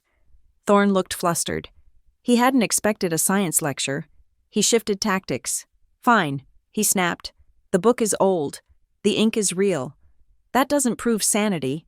Eleanor Lockhart was known to be confused in her final years. A senile woman can write in old ink just as well as a sane one. She was paranoid. She invented a shadow trust because she forgot she had already signed the company over to her son. Robert. He smirked at Sterling. The will my client's father presented 10 years ago was witnessed by 2 lawyers. Who witnessed this diary? Who stood by and watched Eleanor Lockhart write these so-called legal mandates? No one. It is the rambling of a lonely, crazy woman. Sterling nodded vigorously from his table. Yes, he mouthed. Crazy. I looked at Silas. He gave me a barely perceptible nod. Actually, I said, my voice cutting through the room like a razor. There were witnesses. Thorne laughed. Witnesses. To a diary entry written alone in a bedroom. It wasn't written alone, I said, and it wasn't just a diary entry. I reached into the inner pocket of my blazer and pulled out a single, folded sheet of paper. It was yellowed and fragile. Your Honor, I said, this is a page that was tucked into the back binding of the diary. We did not submit it during the initial discovery because it required special handling to unfold without shattering. It is a codicil, a final addition to the will. I unfolded it. It is dated January 1st, 1996, 2 days before her stroke, and at the bottom, below Eleanor Lockhart's signature, there are 3 other signatures. Thorne turned pale. Let me see that I handed the paper to the bailiff, who passed it to the judge. Judge Patterson adjusted her glasses. She read the names out loud. Witnessed by Martha Higgins. Witnessed by Thomas Henderson. Witnessed by Samuel Lee. Thorne scoffed. Who are these people, ghosts? They are probably dead or imaginary names you made up. I stood up. They are not ghosts. Mr. Thorne, they were the people who actually ran the Lockhart estate. Martha was the cook for 40 years. Thomas was the head gardener. Samuel was the driver. I turned to the heavy oak doors at the back of the courtroom, and they are here. The doors swung open. A hush fell over the room that was so absolute it felt like the air had been sucked out. 3 elderly people walked in. They were dressed in their Sunday best worn suits and polished shoes that had seen better decades. They walked slowly, with the dignity of people who have worked hard all their lives and have nothing left to lose. Sterling stood up. His chair scraped loudly against the floor. No, he whispered. No, you were fired. You were all fired. I watched them walk down the aisle. I had found them. It hadn't been easy. My parents had fired them the day after Grandma died, throwing them out without severance, erasing them from the history of the house. But the working class has a network that billionaires don't understand. I had found Martha in a nursing home in Tacoma. I found Thomas living with his daughter in Portland. I found Samuel running a small grocery store in the International District. They had come because they loved Eleanor, and they had come because they hated what my parents had become. Silas called Martha Higgins to the stand first. She was 85, frail as a bird, but her mind was sharp. Mrs. Higgins, Silas asked gently, do you recognize this document? Martha squinted at the paper. Yes, she said, her voice shaking slightly. I signed it on the kitchen table. Miss Eleanor called us all in. She was drinking tea. She was clear as a bell. Was she senile? Silas asked. Martha laughed. It was a dry, dismissive sound. Eleanor senile. That woman was sharper than a tack until the day she closed her eyes. She told us, I am signing this because my son is a thief and a fool, and if I don't protect Dahlia, he will eat her alive. Sterling slammed his hand on the table. Objection hearsay overruled. Judge Patterson snapped. Sit down, Mr. Lockhart, Martha continued, looking directly at Sterling. She gave the diary to the little girl, to Dahlia. I saw it. She put it in the little wooden box and told Dahlia, "Hide this. Keep it safe." "And what happened?" Silas asked. Martha's face hardened. "That night, after the stroke, your father, Robert, he came into Dahlia's room while she was sleeping. He took the box. He took it and threw it in the attic. He told us if we ever spoke of it, he would ensure we never worked in this state again." She pointed a trembling finger at Sterling. "And you," she said, "you were there. You were 12 years old. You watched him take it. You laughed. You said, 'Grandma is gone. Now we can have the fun cars.'" The courtroom erupted. Reporters were typing furiously. Sterling sank back into his chair, his face the color of ash. Thomas Henderson, the gardener, took the stand next. He corroborated everything. Then Samuel, the driver. Samuel looked at Sterling with pure disgust. "I drove Robert to the lawyer's office the next day." Samuel testified, "I heard him on the car phone. He was bragging to his wife. He said, 'The old staff is gone. We cleaned house. No witnesses.'" Samuel leaned into the microphone. "He was wrong. We are still here." It was over. I could feel it in the room. The weight of 10 years of lies, of forgery, of gaslighting it all collapsed under the weight of 3 honest people telling the simple truth. Thorne tried to cross-examine, but it was futile. He stammered. He looked at his client, saw a sinking ship, and decided not to go down with it. No further questions. Thorne mumbled, sitting down. Judge Patterson didn't need a recess. She didn't need to deliberate. She looked at the documents. She looked at the 3 old witnesses sitting in the front row, holding hands. She looked at me, and then she looked at Sterling. "The court finds the testimony of the witnesses to be credible," Judge Patterson stated. Her voice was calm, but it carried the weight of a guillotine. "The document dated January 1st, 1996, is accepted as a valid codicil and declaration of trust. It predates and supersedes the will submitted by Robert Lockhart." She picked up her pen and signed the order in front of her. "The court hereby invalidates the probate of Robert and Eleanor Lockhart's previous will. The entirety of the Vanguardian estate, including all shares, real property, and liquid assets, is the rightful property of the Matriarch Trust." She looked at me. "Dahlia Lockhart is recognized as the sole trustee and beneficiary. The ownership is effective immediately." She wasn't done. Regarding the defendant, Sterling Lockhart, based on the testimony heard today and the affidavit signed yesterday regarding the sale of the Pike Street property, it is the opinion of this court that Mr. Lockhart has knowingly committed perjury and fraud on a massive scale. She nodded to the bailiff. "Mr. Lockhart is remanded into federal custody immediately. Bail is revoked." Sterling screamed. It wasn't a word. It was just a sound of pure denial. "No, it is mine. You can't take it." 2 federal marshals stepped out from the side of the courtroom. They moved fast. They grabbed Sterling by the arms. He kicked and thrashed, knocking over his chair. "Monica," he screamed, looking at his wife who was sitting in the second row. "Monica, do something. Call my father's friends." Monica stood up. She was wearing a black dress, immaculate and sharp. She looked at her husband being manhandled by the marshals. She looked at the handcuffs snapping onto his wrists. Then she walked to the railing. She reached into her designer bag and pulled out a manila envelope. She didn't hand it to Sterling. She tossed it onto the defense table. "What is that?" Sterling gasped. "Divorce papers," Monica said. Her voice was ice cold. "I filed them this morning, citing irreconcilable differences and fraud." Monica.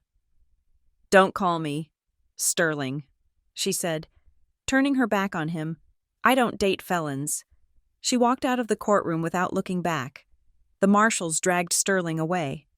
He was weeping now, begging, calling for his mother, calling for his father, calling for anyone who would listen. But the only people listening were the reporters recording his downfall. I stood up. I shook Silas's hand. "Thank you," I said. He smiled. "Don't thank me. Thank your grandmother. She played the long game." I walked over to the 3 witnesses, Martha, Thomas, and Samuel. I hugged each of them. They smelled like lavender and old wool and loyalty. You will never have to worry about money again. I whispered to them, I promise. I turned and walked toward the exit. The heavy doors opened, and the flashbulbs blinded me. A wall of reporters was waiting on the courthouse steps. They shouted my name. Miss Lockhart. Miss Lockhart, how do you feel? Do you have a comment for your brother? What will you do with the company? I stopped at the top of the stairs. The rain had stopped, and the sun was breaking through the clouds, illuminating the wet pavement. I leaned on my cane, not for support, but for emphasis. I looked at the cameras. I wanted Sterling to see this on the news in his cell tonight. One reporter shoved a microphone in my face. Miss Lockhart, your parents said they wanted to teach you a lesson in humility. Do you think they succeeded? I looked directly into the lens. Yes, I said, they did, but they were confused about the definition. I paused, letting the silence stretch. Humility isn't poverty. I said, my voice steady and clear. Humility isn't letting people walk all over you. Humility is knowing exactly who you are and not taking what isn't yours. I tapped the jade seal that was hanging around my neck. My brother thought he was a king because he stole a crown, but a true king doesn't need to steal. He just needs to be worthy. I turned and walked down the stairs, the tap-tap-tap of my cane setting the rhythm for the rest of my life. The sign came down on a Tuesday morning. It was a massive structure of chrome and neon that had spelled out Vanguardian Holdings across the skyline of Seattle for 30 years. I stood on the sidewalk across the street, leaning on my ebony cane, watching the cranes lower the letters one by one. The V swung precariously in the wind before being lowered onto the flatbed truck. It looked like a broken tooth. By noon, the new letters were being hoisted into place. They were not chrome. They were burnished copper, warm and unpretentious, aging beautifully with the elements rather than resisting them. Eleanor's Legacy. It was not a name designed to intimidate. It was a name designed to remember. I took the elevator up to the penthouse office, but I didn't sit in Sterling's massive glass and steel chair. I had already ordered it removed. In its place was a sturdy oak desk, refinished by my own hands over the last 3 weekends. The smell of lemon oil and beeswax had finally replaced the scent of Sterling's expensive, cloying cologne. The boardroom was full when I walked in, but the faces were different. Gone were the sycophants in $3,000 suits who had laughed at my brother's jokes while helping him cook the books. I had fired the entire executive board on my first day. I didn't do it with shouting or drama. I simply had security deactivate their keycards and sent their severance packages to their lawyers. In their place sat a new team. There was Sarah, a forensic accountant who had been fired from her last job for asking too many questions. There was David, a logistics expert who had started as a truck driver, and at the head of the table, sitting at my right hand, was Silas Vance. He was wearing a new suit. It was navy blue, tailored, and sharp. He looked 20 years younger than the hermit I had found eating an apple in the dark. He was no longer the disgraced lawyer hiding in the shadows. He was the senior legal counsel of Eleanor's Legacy, and the terror of every corrupt contractor in the Pacific Northwest. Good morning, everyone, I said, taking my seat. Let's get to work. We didn't talk about stock prices. We talked about sustainability. We talked about fair wages for the warehouse workers. We talked about fixing the cracks in the foundation rather than painting over them. For the first time in decades, the company was actually building something instead of just extracting value. Sterling's sentencing hearing was a quiet affair compared to the trial. The plea deal had been signed. He pleaded guilty to 3 counts of wire fraud and 1 count of perjury. The judge, taking into account the sheer scale of the deception, but also his cooperation in identifying the loan sharks for the FBI, gave him 5 years in a minimum security federal facility.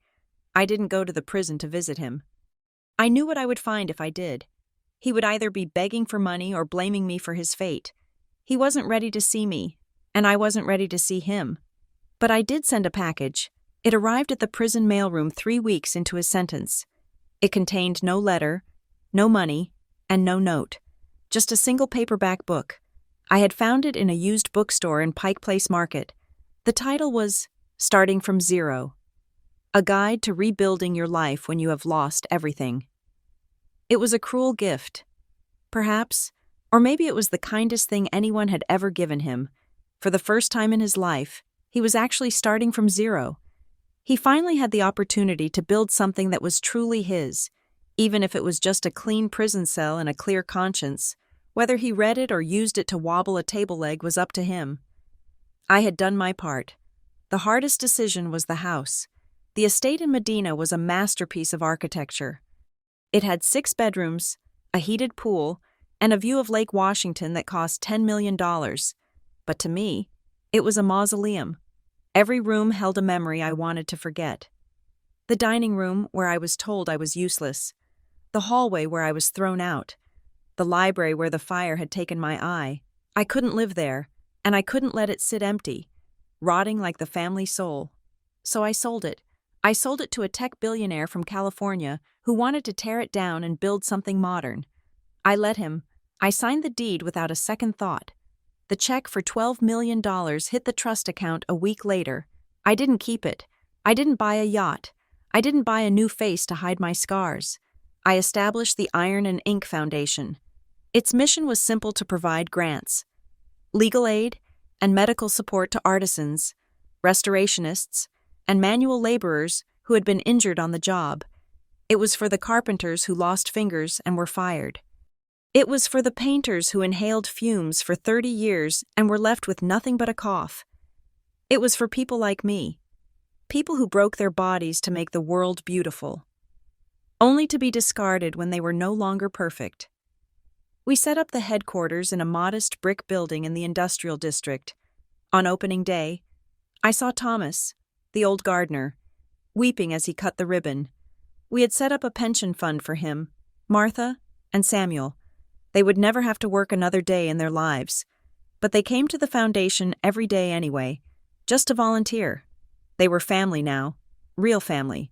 But my true passion, the project that woke me up every morning with a sense of purpose, was 402 Pike Street. The demolition order had been canceled the day I proved ownership. The orange signs were gone. The boarded-up windows were removed. I spent 6 months restoring it. I didn't hire a crew to do the delicate work. I did it myself. I stripped the layers of grime from the brickwork until it glowed a warm red. I repaired the leaking roof. I polished the brass fixtures of the old display cases until they shone like gold. We didn't reopen it as a watch shop. We reopened it as the Timekeeper's Center. It was a community space, a living museum, on the ground floor. We held workshops teaching teenagers how to fix things, how to repair a toaster, how to stitch a torn coat, how to mend a broken clock. We taught them that just because something is broken doesn't mean it is trash. We taught them that with patience and skill, anything can be saved, including people. The secret room behind the cabinet, the vault where Grandma had hidden the diary, was preserved exactly as it was. I turned it into a small reading room. It was quiet, smelling of old paper and safety. It was my sanctuary. 1 year after the trial, on a crisp autumn afternoon, I was sitting in the garden behind the center. It was a small patch of green in the middle of the concrete city, filled with hydrangeas and ferns that I had planted myself. My leg was aching slightly from the damp weather, a familiar, rhythmic throb that reminded me I was alive. I sat on a wooden bench, the sun warming my face, with the diary on my lap. I had not written in it since the day I found it. I had been too busy living the legacy to record it, but today felt like an ending, or a beginning. I uncapped my fountain pen. The ink was black, permanent, and acid-free. I turned to the last blank page, right after Grandma Eleanor's entry about the Shadow Trust. October 14th, 2026. I wrote, "The house is gone. The debt is paid. The company is safe."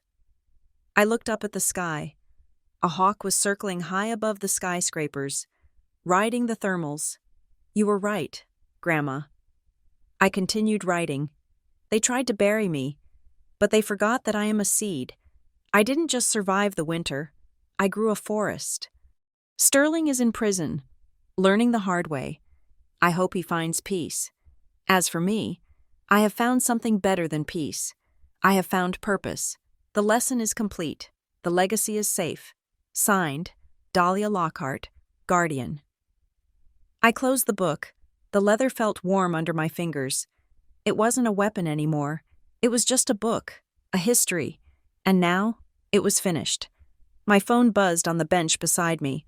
I picked it up. It was an international number.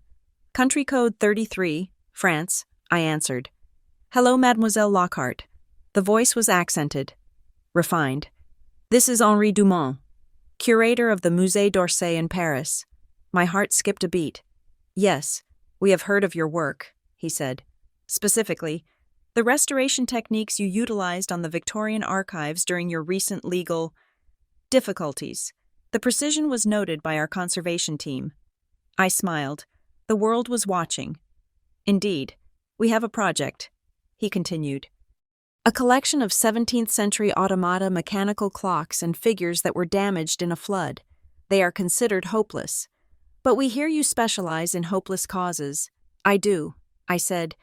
Would you be interested in coming to Paris to lead the restoration team? I looked around the garden. I looked at the building I had saved. I looked at the cane leaning against the bench. I wasn't the crippled girl who needed her parents' approval anymore. I wasn't the sister who needed to beg for a place to sleep. I was Dahlia Lockhart. I was the woman who had taken a box of trash and turned it into an empire. And now, I was the woman who was going to fix history. I would love to. I said, excellent. Henri said, when can you start? I stood up. My leg held my weight without faltering. I picked up the diary and tucked it into my bag. I can start immediately, I said. My schedule is wide open. I hung up the phone and walked out of the garden, onto the busy street. The city was noisy, chaotic, and beautiful. I walked into the crowd, head high, tapping my cane on the pavement, marching to the beat of my own time. Thank you so much for listening to Dahlia's story. It has been a long journey from that cold night in Seattle to the warm streets of Paris, and I am so glad you were here with me for every step of the way. I would love to know where you are tuning in from today. Are you listening from a busy city like Seattle? Or somewhere quiet and peaceful? Please let me know in the comments below. I read every single one. If this story touched your heart or reminded you of your own strength, please make sure to subscribe to the channel Healing Drama Stories. Hit that like button and press the hype button to help this story reach more people who might need to hear it. Remember, you are never defined by what people take from you, but by what you build from what is left. Until next time.